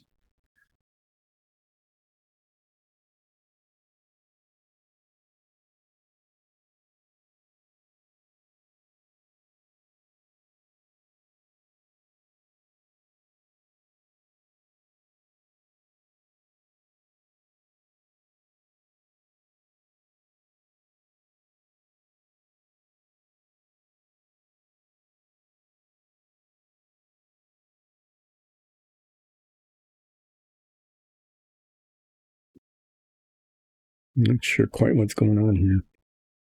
It looks like it just didn't get painted.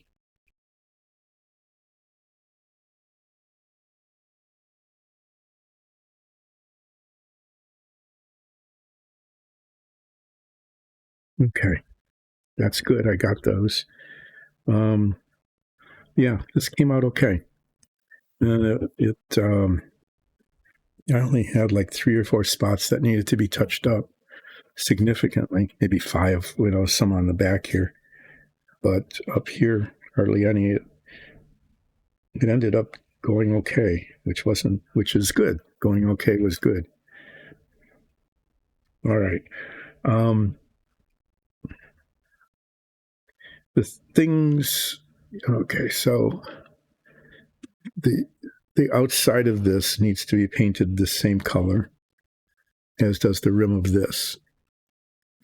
I'm going to paint this first, okay, and I'll explain why. I don't know if I'll get to it today or not. I'm going to paint this first because I want to test to see what happens if I put a wash on it. And this, I'm just going to do it like around the edges. But this is the one that is easiest to fix if it's a problem. This one, it's just the edge. And if that's a problem, painting the edge is going to be a problem anyway, because it's just, there's not much of it. But this, there's some spots like around the brackets where this is attached. Some of those are kind of touchy. So I want to paint those first. I guess I'm going to just keep painting. It's a relaxing painting with Dyson Dungeons. So I'm not relaxed, but maybe you are.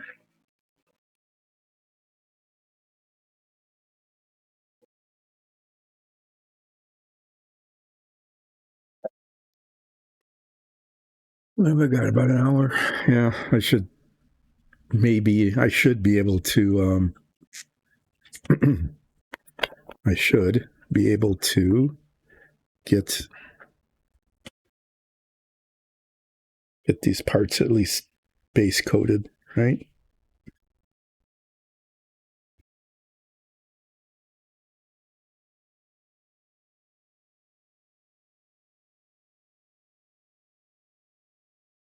It is really hard to see the bracket.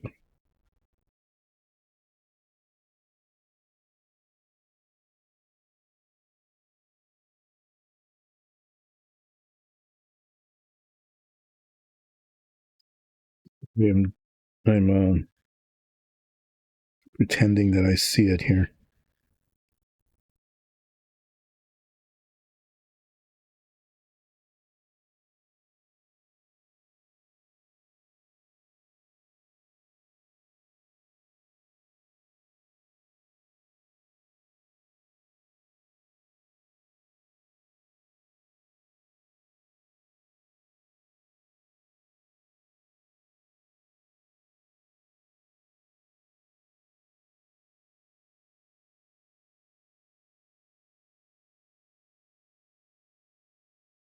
Raised up slightly from the surface, but not very much.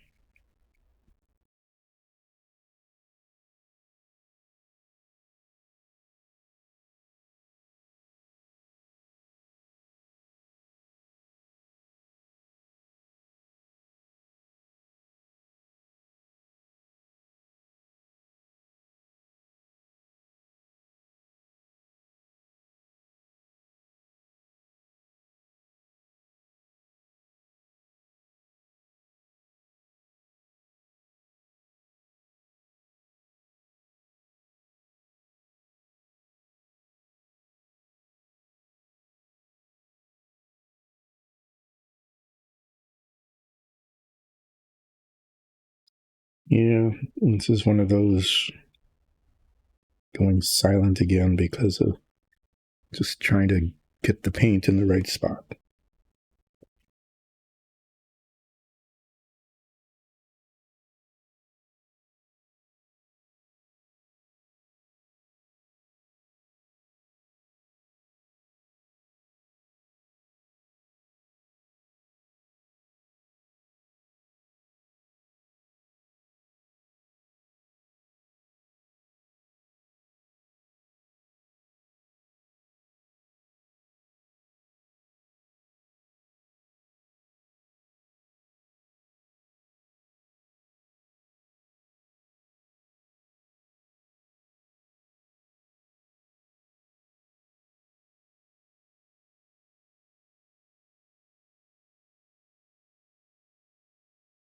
Downside of these 2x magnifiers is being able to see all these.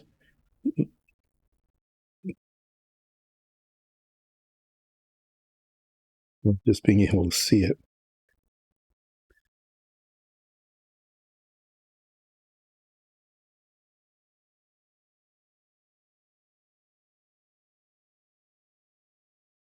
And yeah, when this is assembled and displayed, these you wouldn't be able to tell that this is here, much less in the detail that I'm seeing it through these magnifying lenses. But I want it to be a good looking model.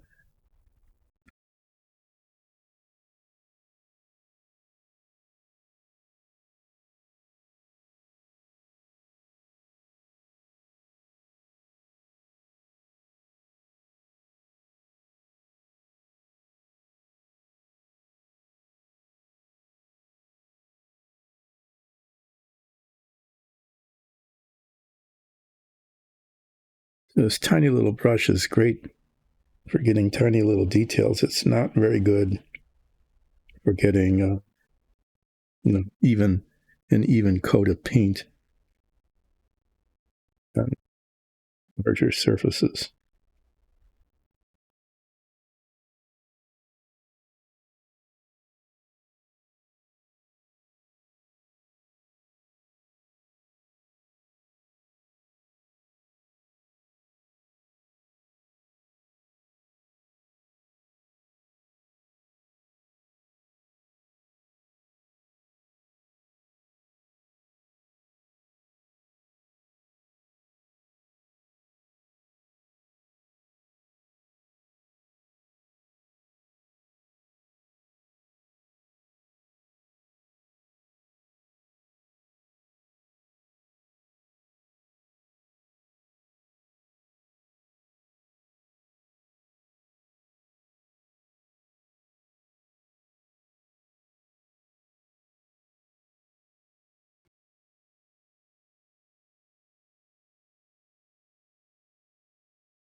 From the other side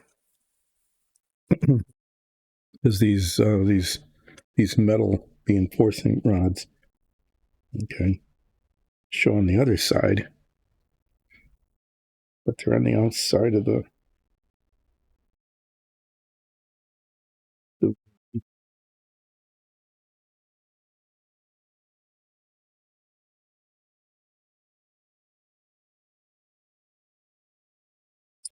yep. Painted my finger, but I make sure I touch that onto something, right?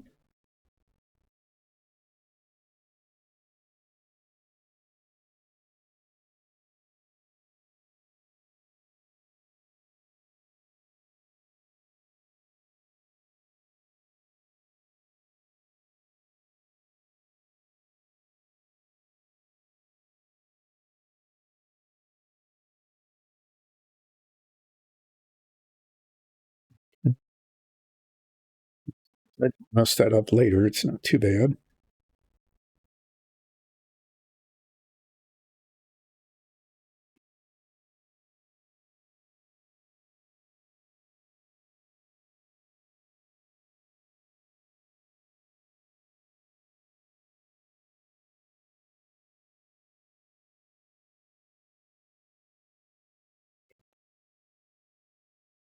It's doing pretty well. Right at the very end of the very last bit, right there, I just pushed the brush a little bit too far, and that's a place that will show. So I definitely need to come back and fix that.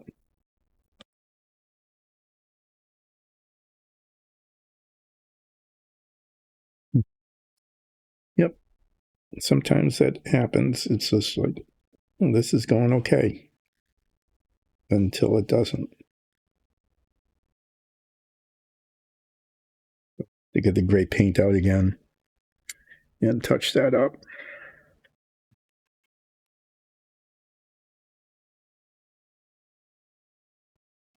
I'm going to now, hopefully without causing a problem, use a slightly larger brush to paint the rest of this so that it kind of gives it, minimizes the brush marks.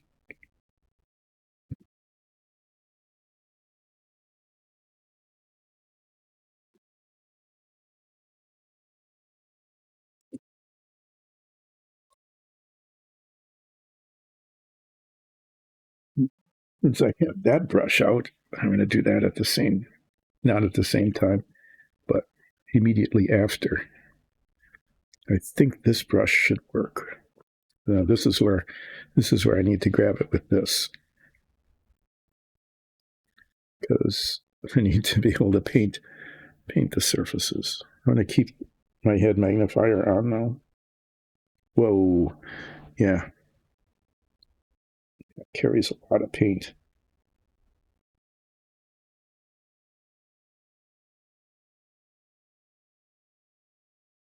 I wasn't used to using a brush like that.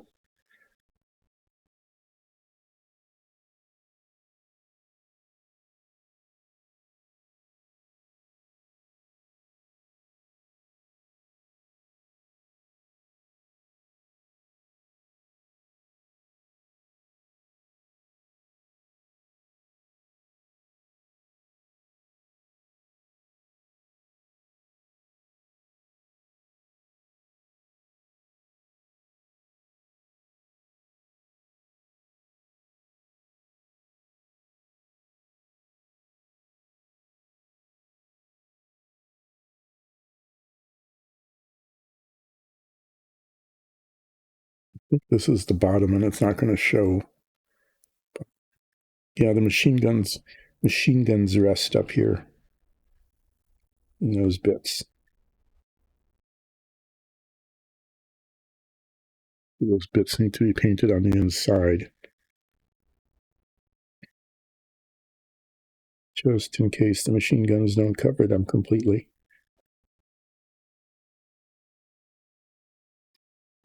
Yeah. Yep. Tried to fix it, and I broke it. there was a spot that wasn't painted. And then when I use this brush, but I need to touch up the black anyway, or not the black, but the really dark gray. So there.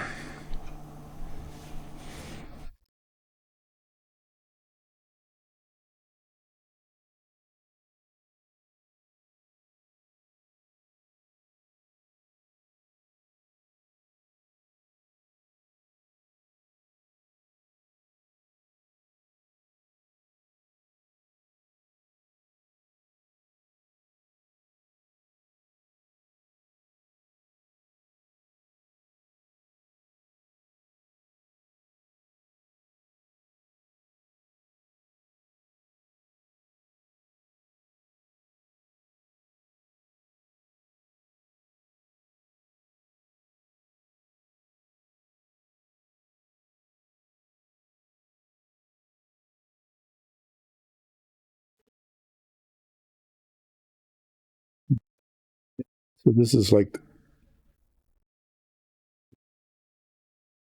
the least difficult painting I've done all morning. And I just went silent during it. Those figures, right?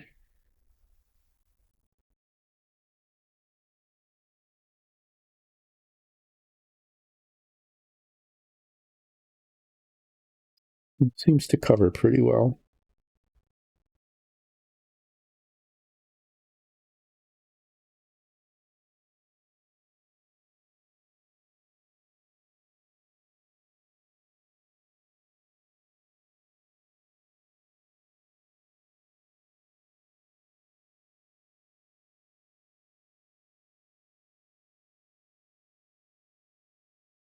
Looking for spots that I missed. I will have to come back. There's a couple of spots where there and these where the dark where the there where the dark gray, the German gray needs to be touched up. But that's after it dries. And then as I go over it, I'll probably find spots that were this color painted. And this has a lot of surface area that offers opportunities for just missing it.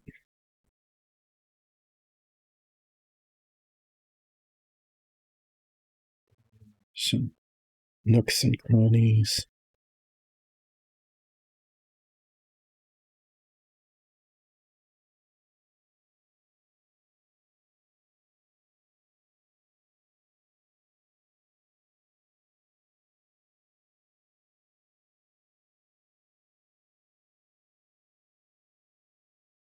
Okay, I'm going to be more systematic. Paint the top. Paint the top and then the sides, okay?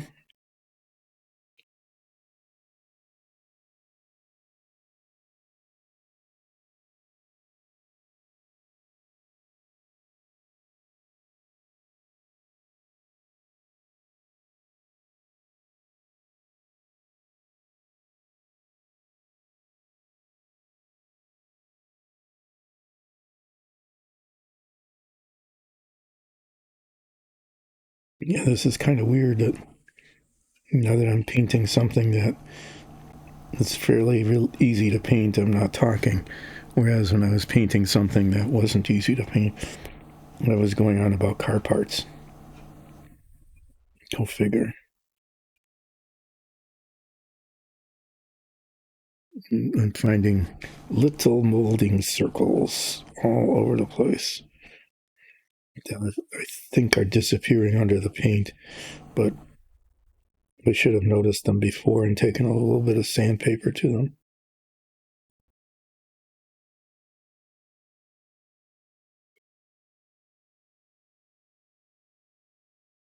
Do this side, flip it over.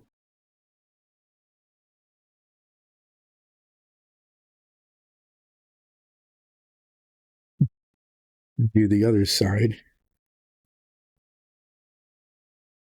Do the front and the back. As I'd mentioned, there's all these corners and nooks and crannies, and it is providing so many opportunities to miss a spot.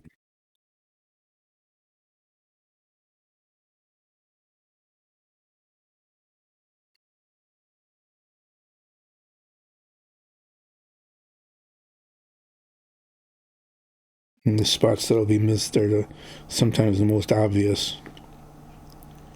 How could you miss that spot? I don't know. I wasn't looking there. Do it on this side.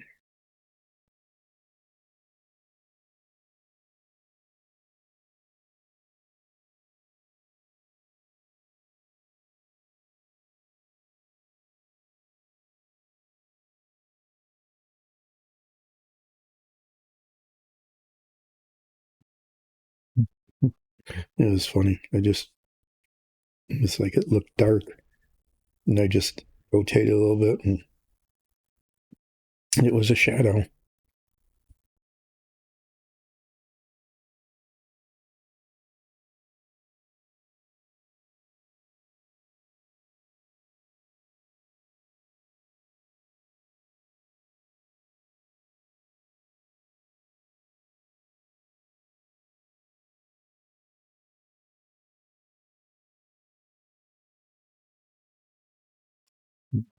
Yeah, this way, and all of a sudden there's all sorts of spots that hadn't been painted.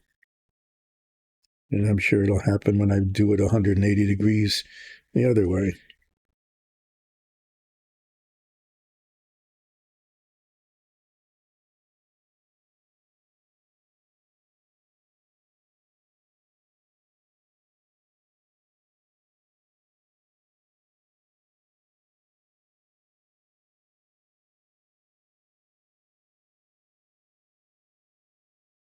But it is.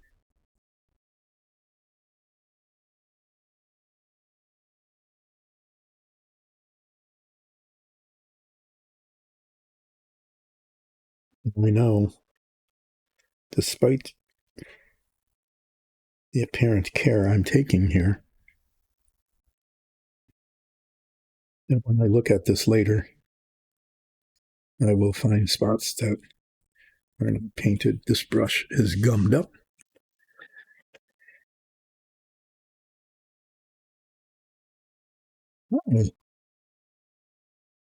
Oh, yeah, that's a good idea, actually. I am going to do the stretch. Thanks for joining. Thanks for joining in. Yeah, in the last like 45 minutes or so, I can show you that I have spent now 2 hours and 15 minutes, and all I've managed to do is I got the wheels on the cart, and I've got this painted, just really close to being painted.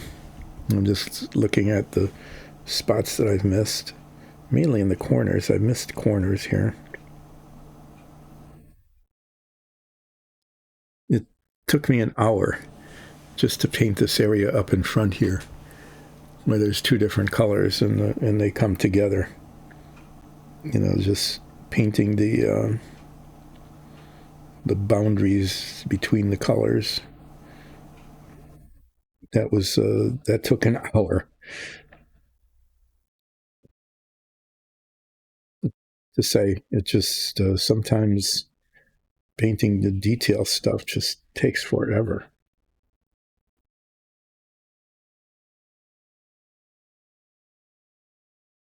Trying to find the spots that I've missed, because I know there are some.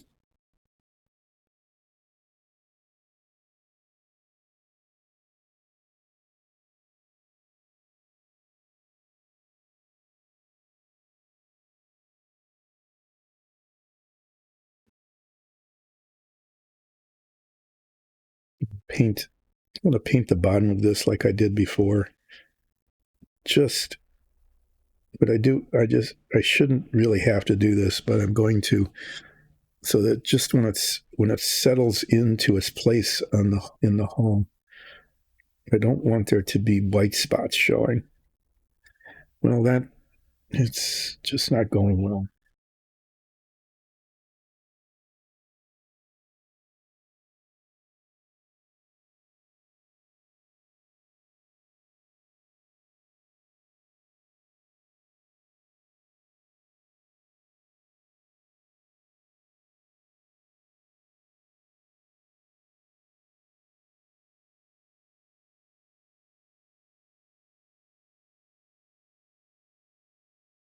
Making a mess on the front. Yeah, I'm getting blobs of paint. Nice, nice messing. Nice doing something I shouldn't even be doing. Messing up something that was okay before.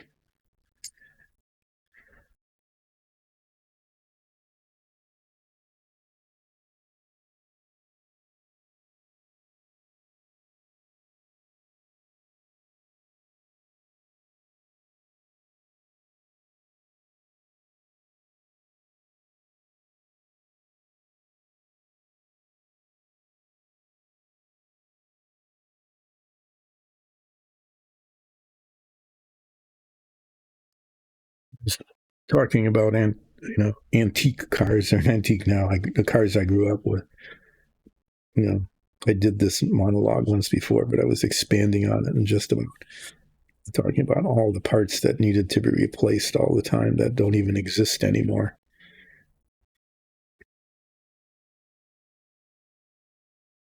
Okay, there's that.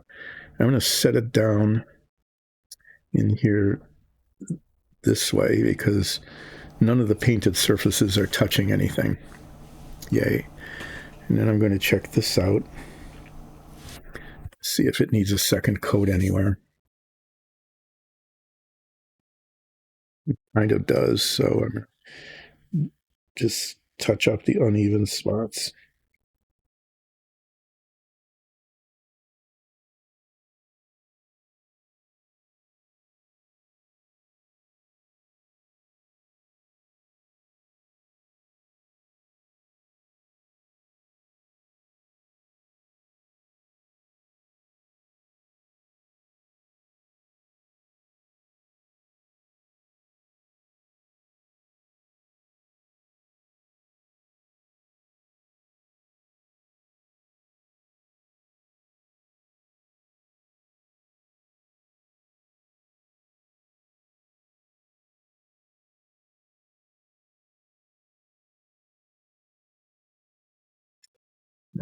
Can have a choice of, since I've got this paint out, painting the rim.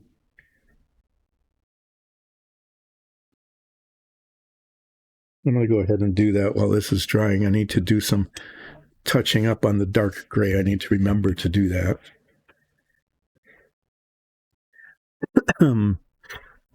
Cap this up in the meantime. I'm going to shake it up again before I paint that.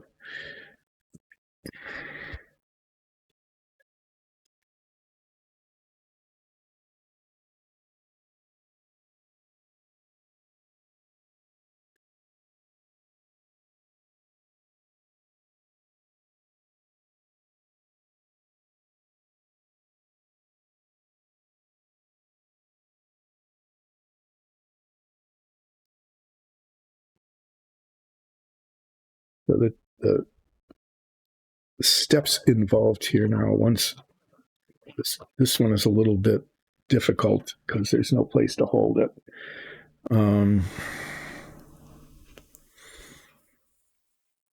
The outside rim has to be painted this color. The best way to hold this would, I'm going to take a second here. It looks like the best way to hold this would be to put something in this hole, like a little stick, and hold it. The toothpicks, I think, are too.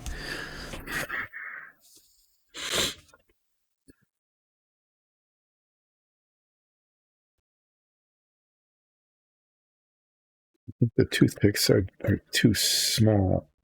This is a fat toothpick. No, no, Okay, that's it. That's my holderator. I found an extra large toothpick, just like that. Almost a miracle.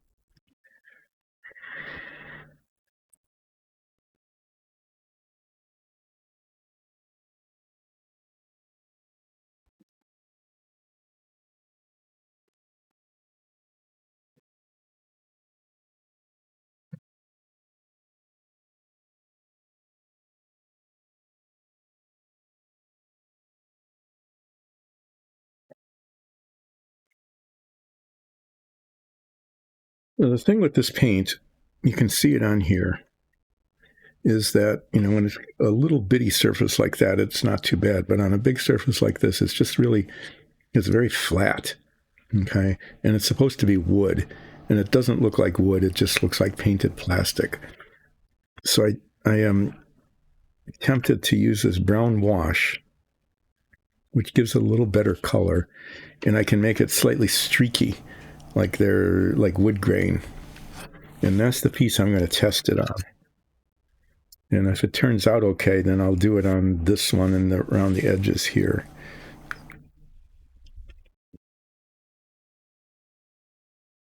Spending a lot of time with a head magnifier and a teeny little brush today. Yes, I'm going to do the difficult side first.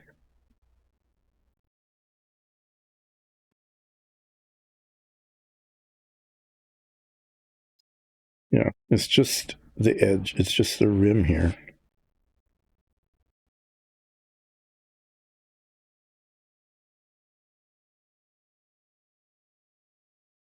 There's a whole lot of painting up to the edge.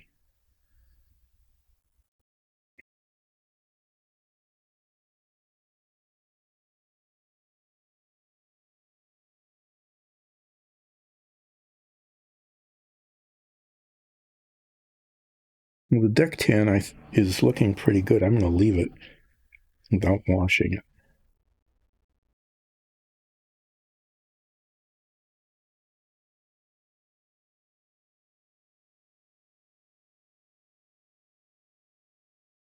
It's just a little too teeny for this.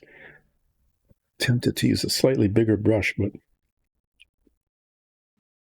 that creates its own potential problems.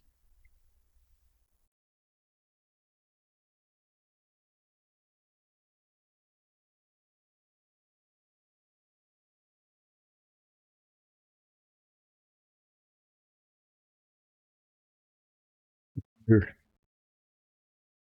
now I got a half hour yet.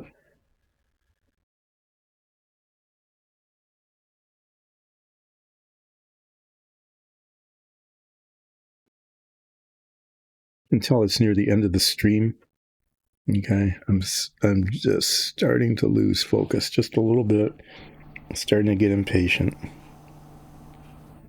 And this is not the time to be making mistakes. So I'm going to slow down. Believe it or not, I can go slower. I need to at the moment. I need to slow down and really pay attention to what I'm doing here so I don't have to do it over.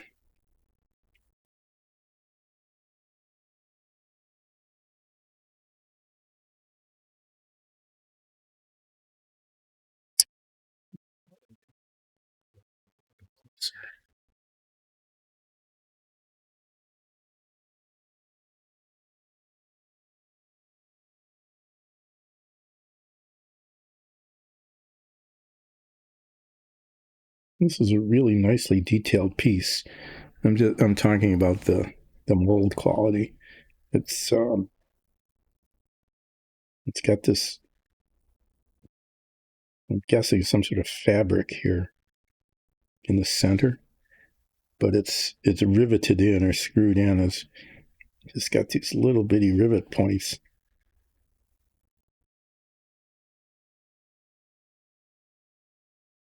Pretty cool. I'm going to try to highlight with a felt tip pen. Oh,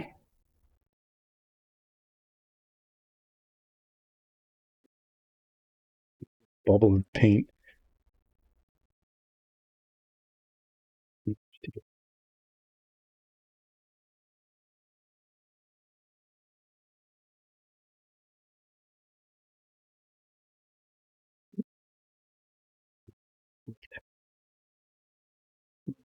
Painting disaster there.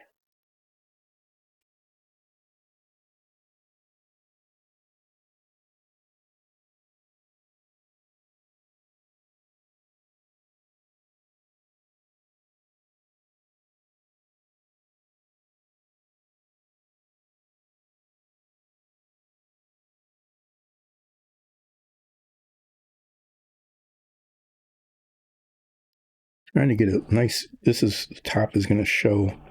It's trying to get a nice even line.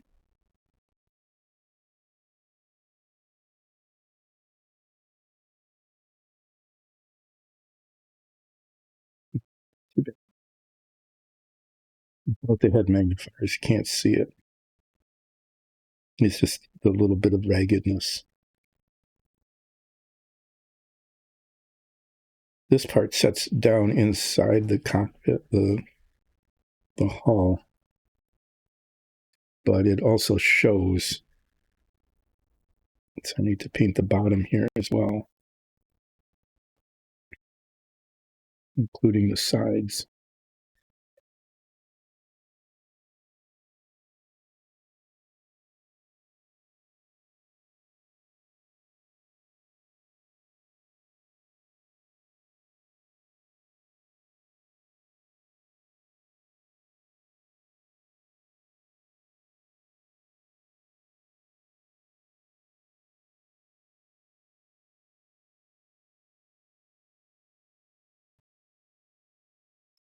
I'm going to paint all the edges now.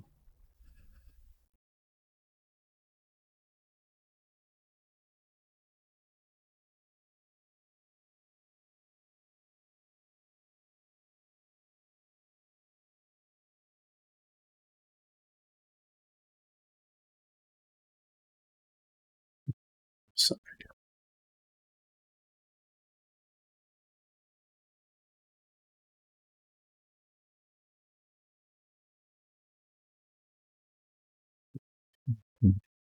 got a big, maybe I can use it.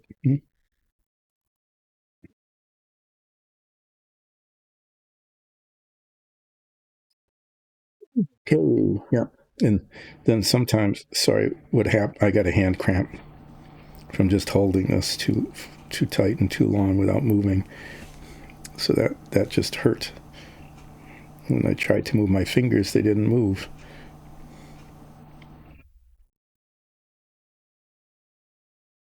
These are all typical symptoms of the last of 3 hours of relaxing painting is hand cramps,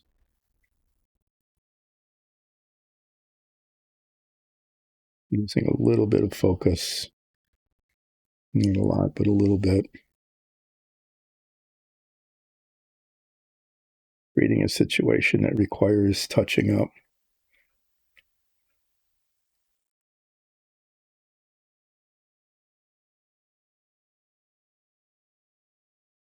Okay, and then the other side, guess I can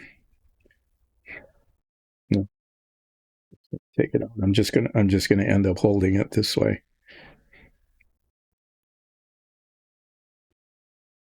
This side is this part is raised above, whereas on the other side it was set below.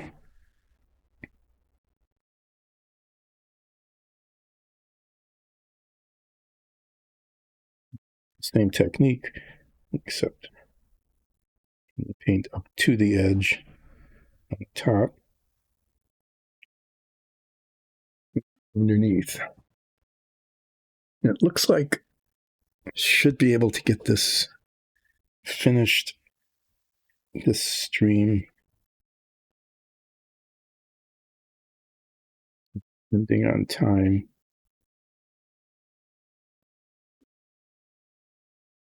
Still enough time to talk to do the dark gray touch-up on the other bit, and to talk a little bit about Dice and Dungeons.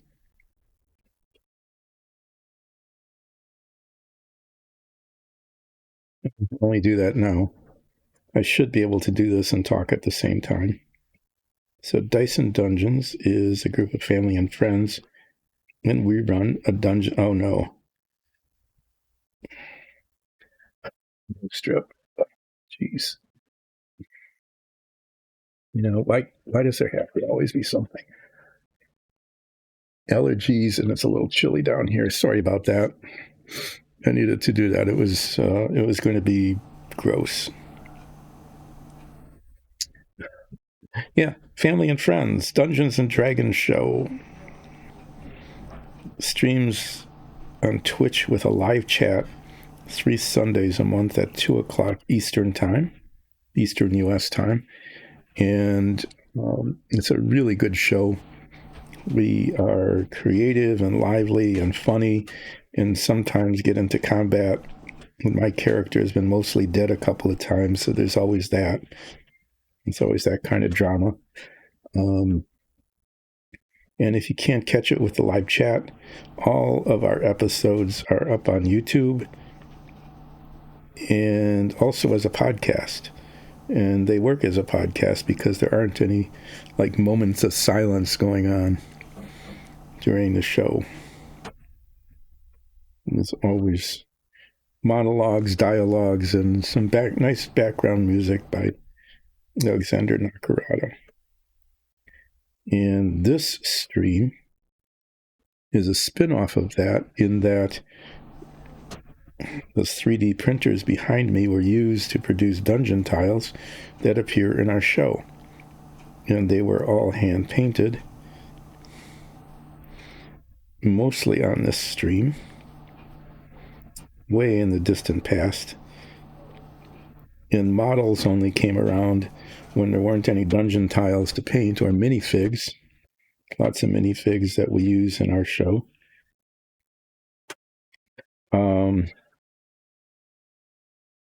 So the DM said, keep the stream going. And I said, with what? And the DM said, well, you've got all these models you bought when you retired. Why don't you build some? And I said, okay, I guess. And that's what I'm doing now. I did a submarine, 1960s vintage Renwall cutaway submarine model. I mean, the model really was that vintage. It was that old. I built one when I was in 7th grade. And I did another one now. And I'm almost done with an Apollo. It's just waiting for some custom work. The custom creation of some instrument panels.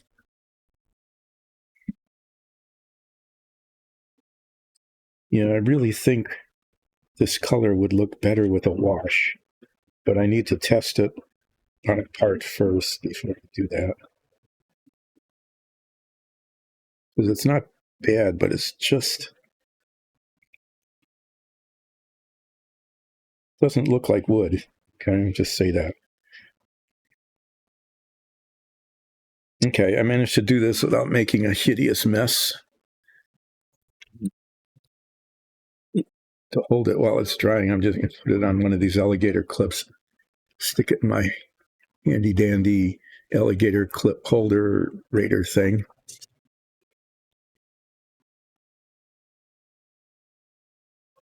Then I will this brush and do the dark gray touch up on this part. Remove these here. These need a little touch up in a couple of spots. Just tiny, tiny little bits of spots where the brown paint got on it where it shouldn't have.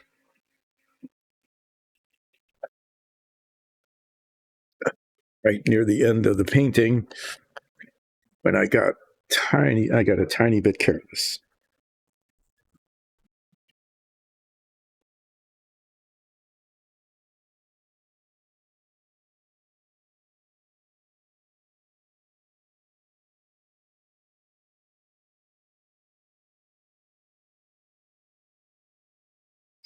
here, and then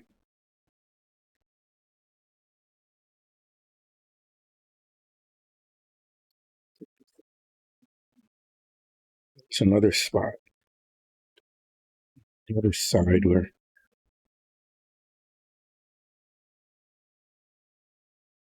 oh yeah, down here.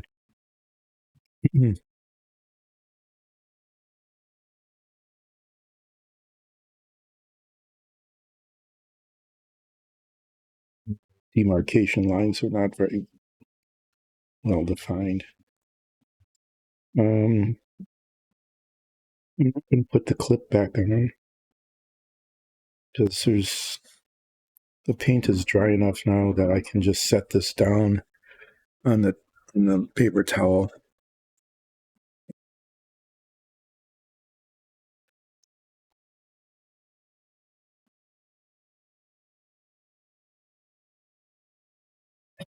I'm going to clean up and then recap and preview.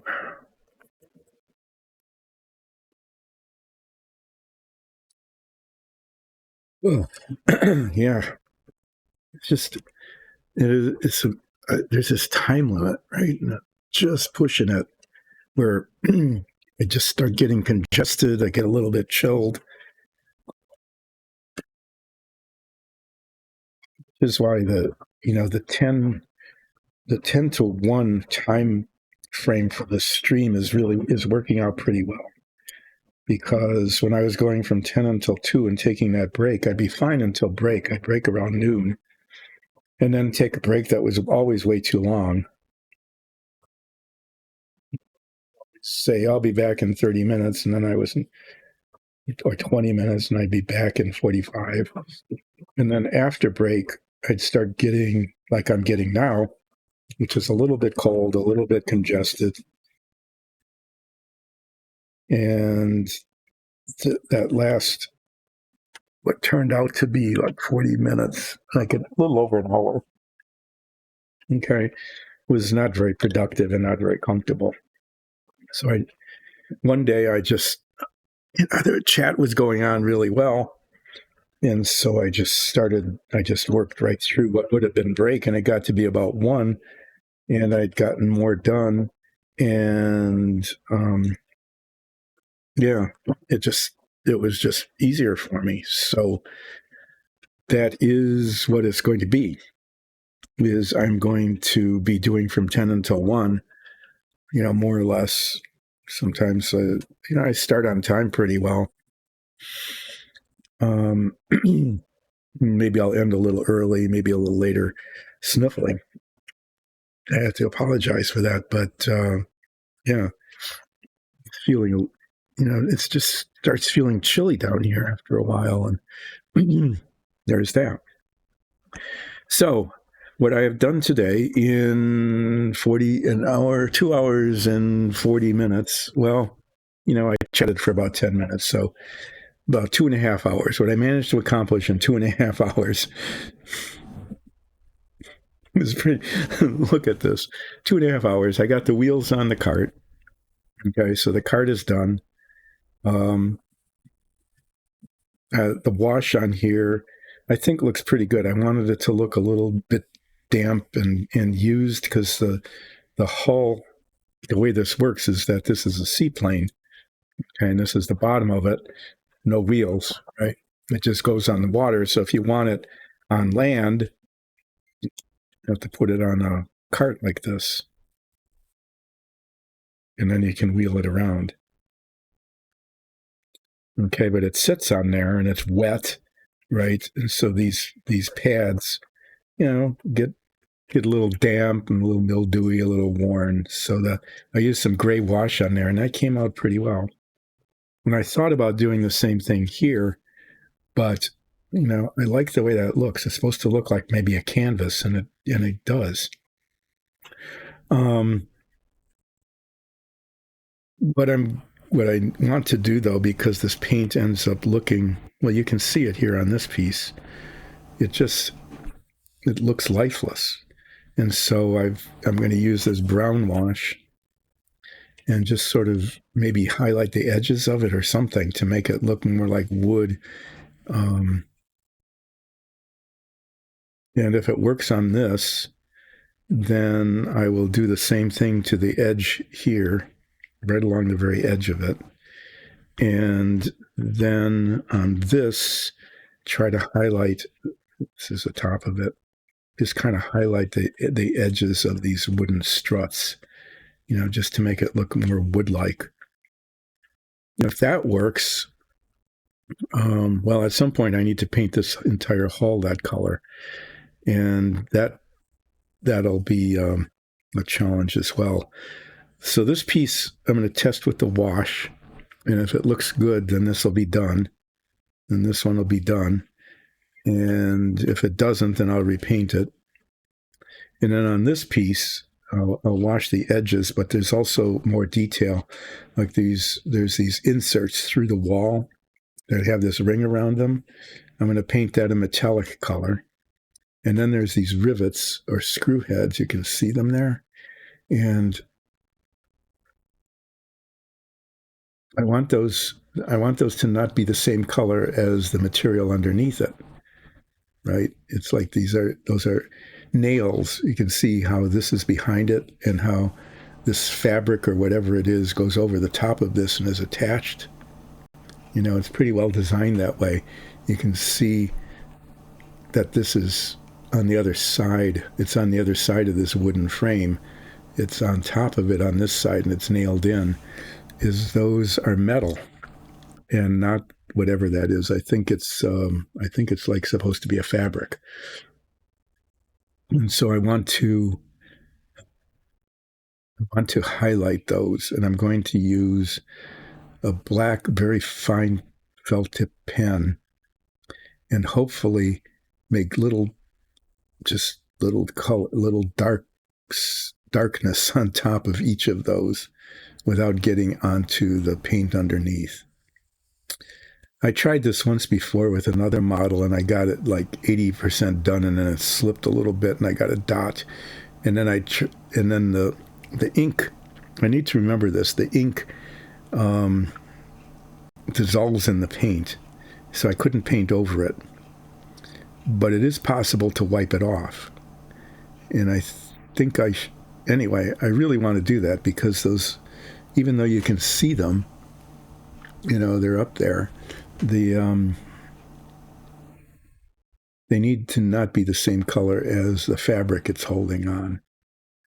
And ideally, I would use like a metallic paint, but touching the top of each of those with a little bit of metallic paint, it would just be really uneven. So I'm just going to make them darker by using that felt tip pen. So this has a fair amount more detail to go through. This piece is, depending on how the washing bit goes, this piece is done after it's washed. So maybe on Friday, I might, depending on how the wash looks and how it turns out, and how putting the little dots on the rivets on the screws or nails, depending on how that goes, I'll be able to move on to 2, and then find these itsy bitsy little pieces here. And they're really like about this big, tiny, maybe a quarter of an inch, some of these. And the challenge isn't so much painting the detail on them, although that is sort of challenging because there's no place to hold them. The challenge is getting them off of the sprue, getting the mold marks sanded off, and not dropping them on the floor and losing them. So the real challenging parts about this is not dropping them and losing them. But you can see that there's like 3 different colors on some of these. So that'll be kind of interesting. And then I'll be able to move along to this one. It looks small, but there's all of this as well.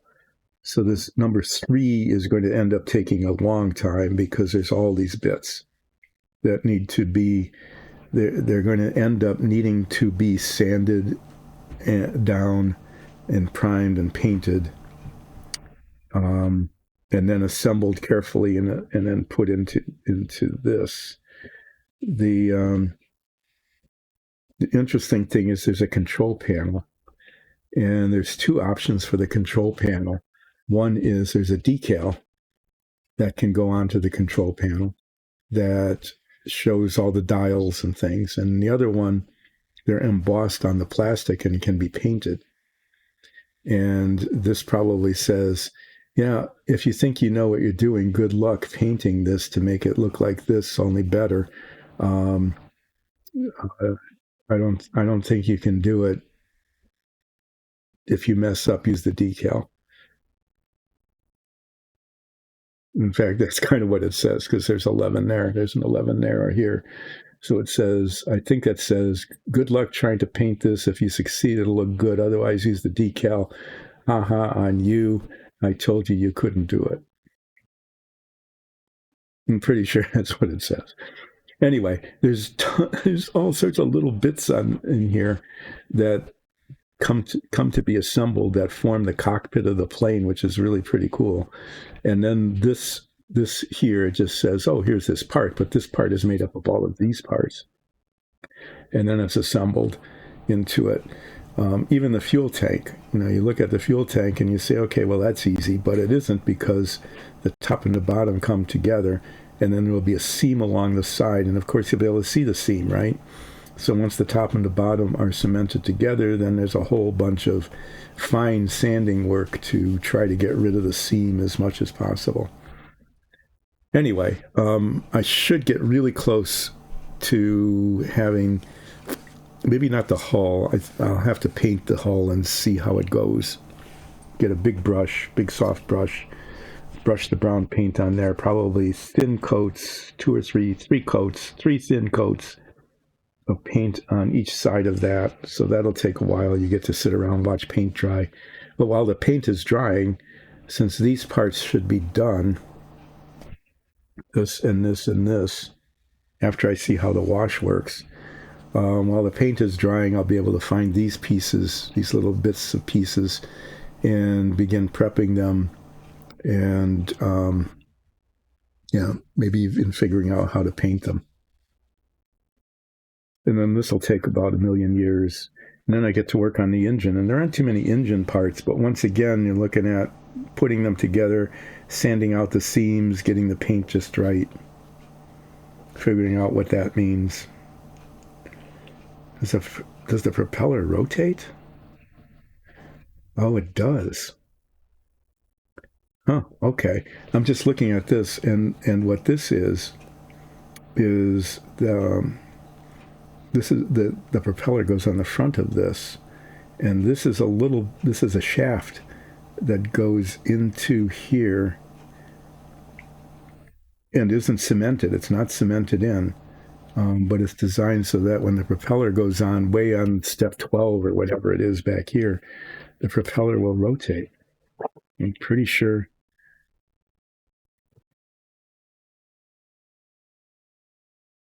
Yeah, because there's a big long thing on the end of the propeller.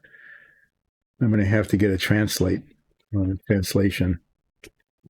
to see what this says. But I think it says do not cement. I'm pretty sure it says that.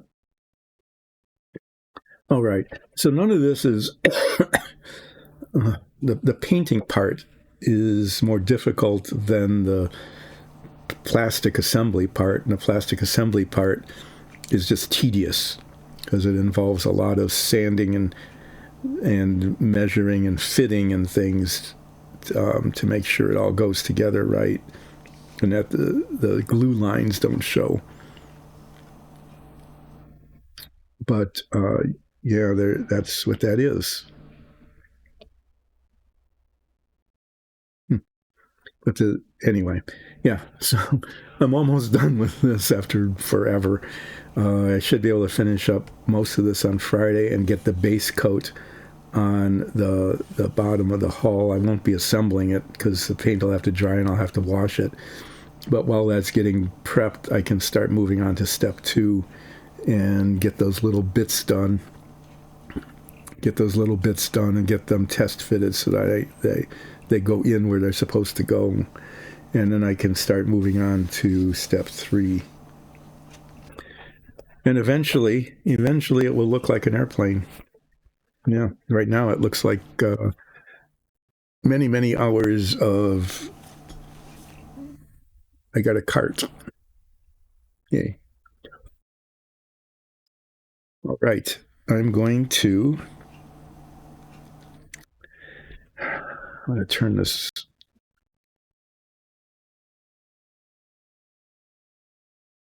Cover that with a paper towel. I want this. I want them to not get dusty between now and then. So I cover that up, and then sort of clean up the work surface a little bit. Put some things away that I'm not using. Drop them on the floor so that I can step on them and hurt my foot as I leave. Thanks everybody for joining in to this episode of Relaxing Painting with Dice and Dungeons. And shock and surprise, it was almost all painting today.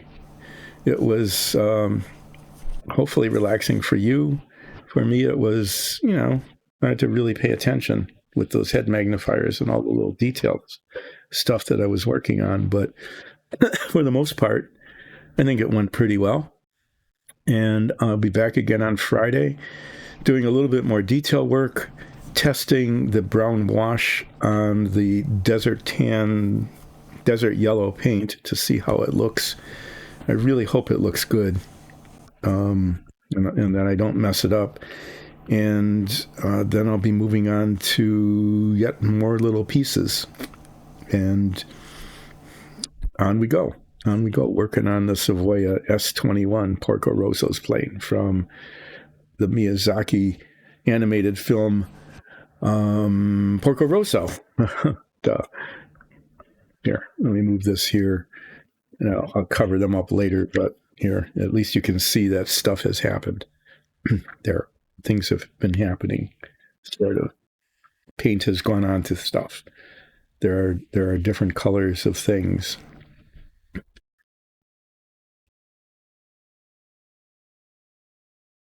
I'm just looking at it and anyway. I'll also be looking at all of the parts again to make sure that, especially after they're washed, with the brown wash, that I haven't missed any spots or made a mess of something.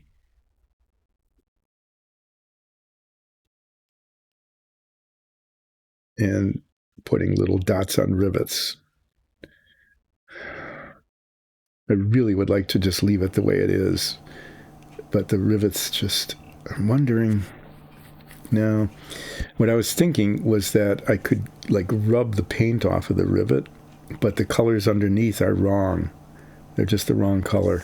So if I want to highlight them, I need to do it with the felt tip pen or with a brush. And I'm not going to try the brush. That is just definitely not going to work. Okay. Time to wrap up. Here's some parts that are going to eventually go together. I'll turn this over so you can see it because it looks pretty decent. Okay. It looks pretty good with the wood lattice holding together these metal parts. It goes on here like that, and then the fuel tank goes here, and machine guns get mounted up in the front, and this whole thing turns into a very detailed cockpit with all sorts of control mechanisms and wheels, trimming wheels and aileron throttles and a yoke for maneuvering the ailerons.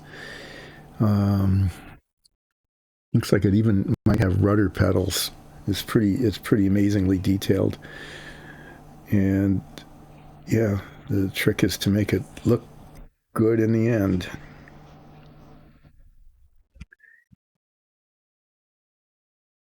I think that's it. I don't have anything more I can do today.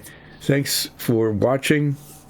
Please catch our Dungeons and Dragons show. Consider being a follower. Consider going to YouTube and becoming a subscriber. And if you want to, you can go to patreon.com/diceanddungeons and become a patron. But thanks, everybody. I will be back on Friday doing more very slow moving along construction of the Savoia S.21. Like ya. Bye.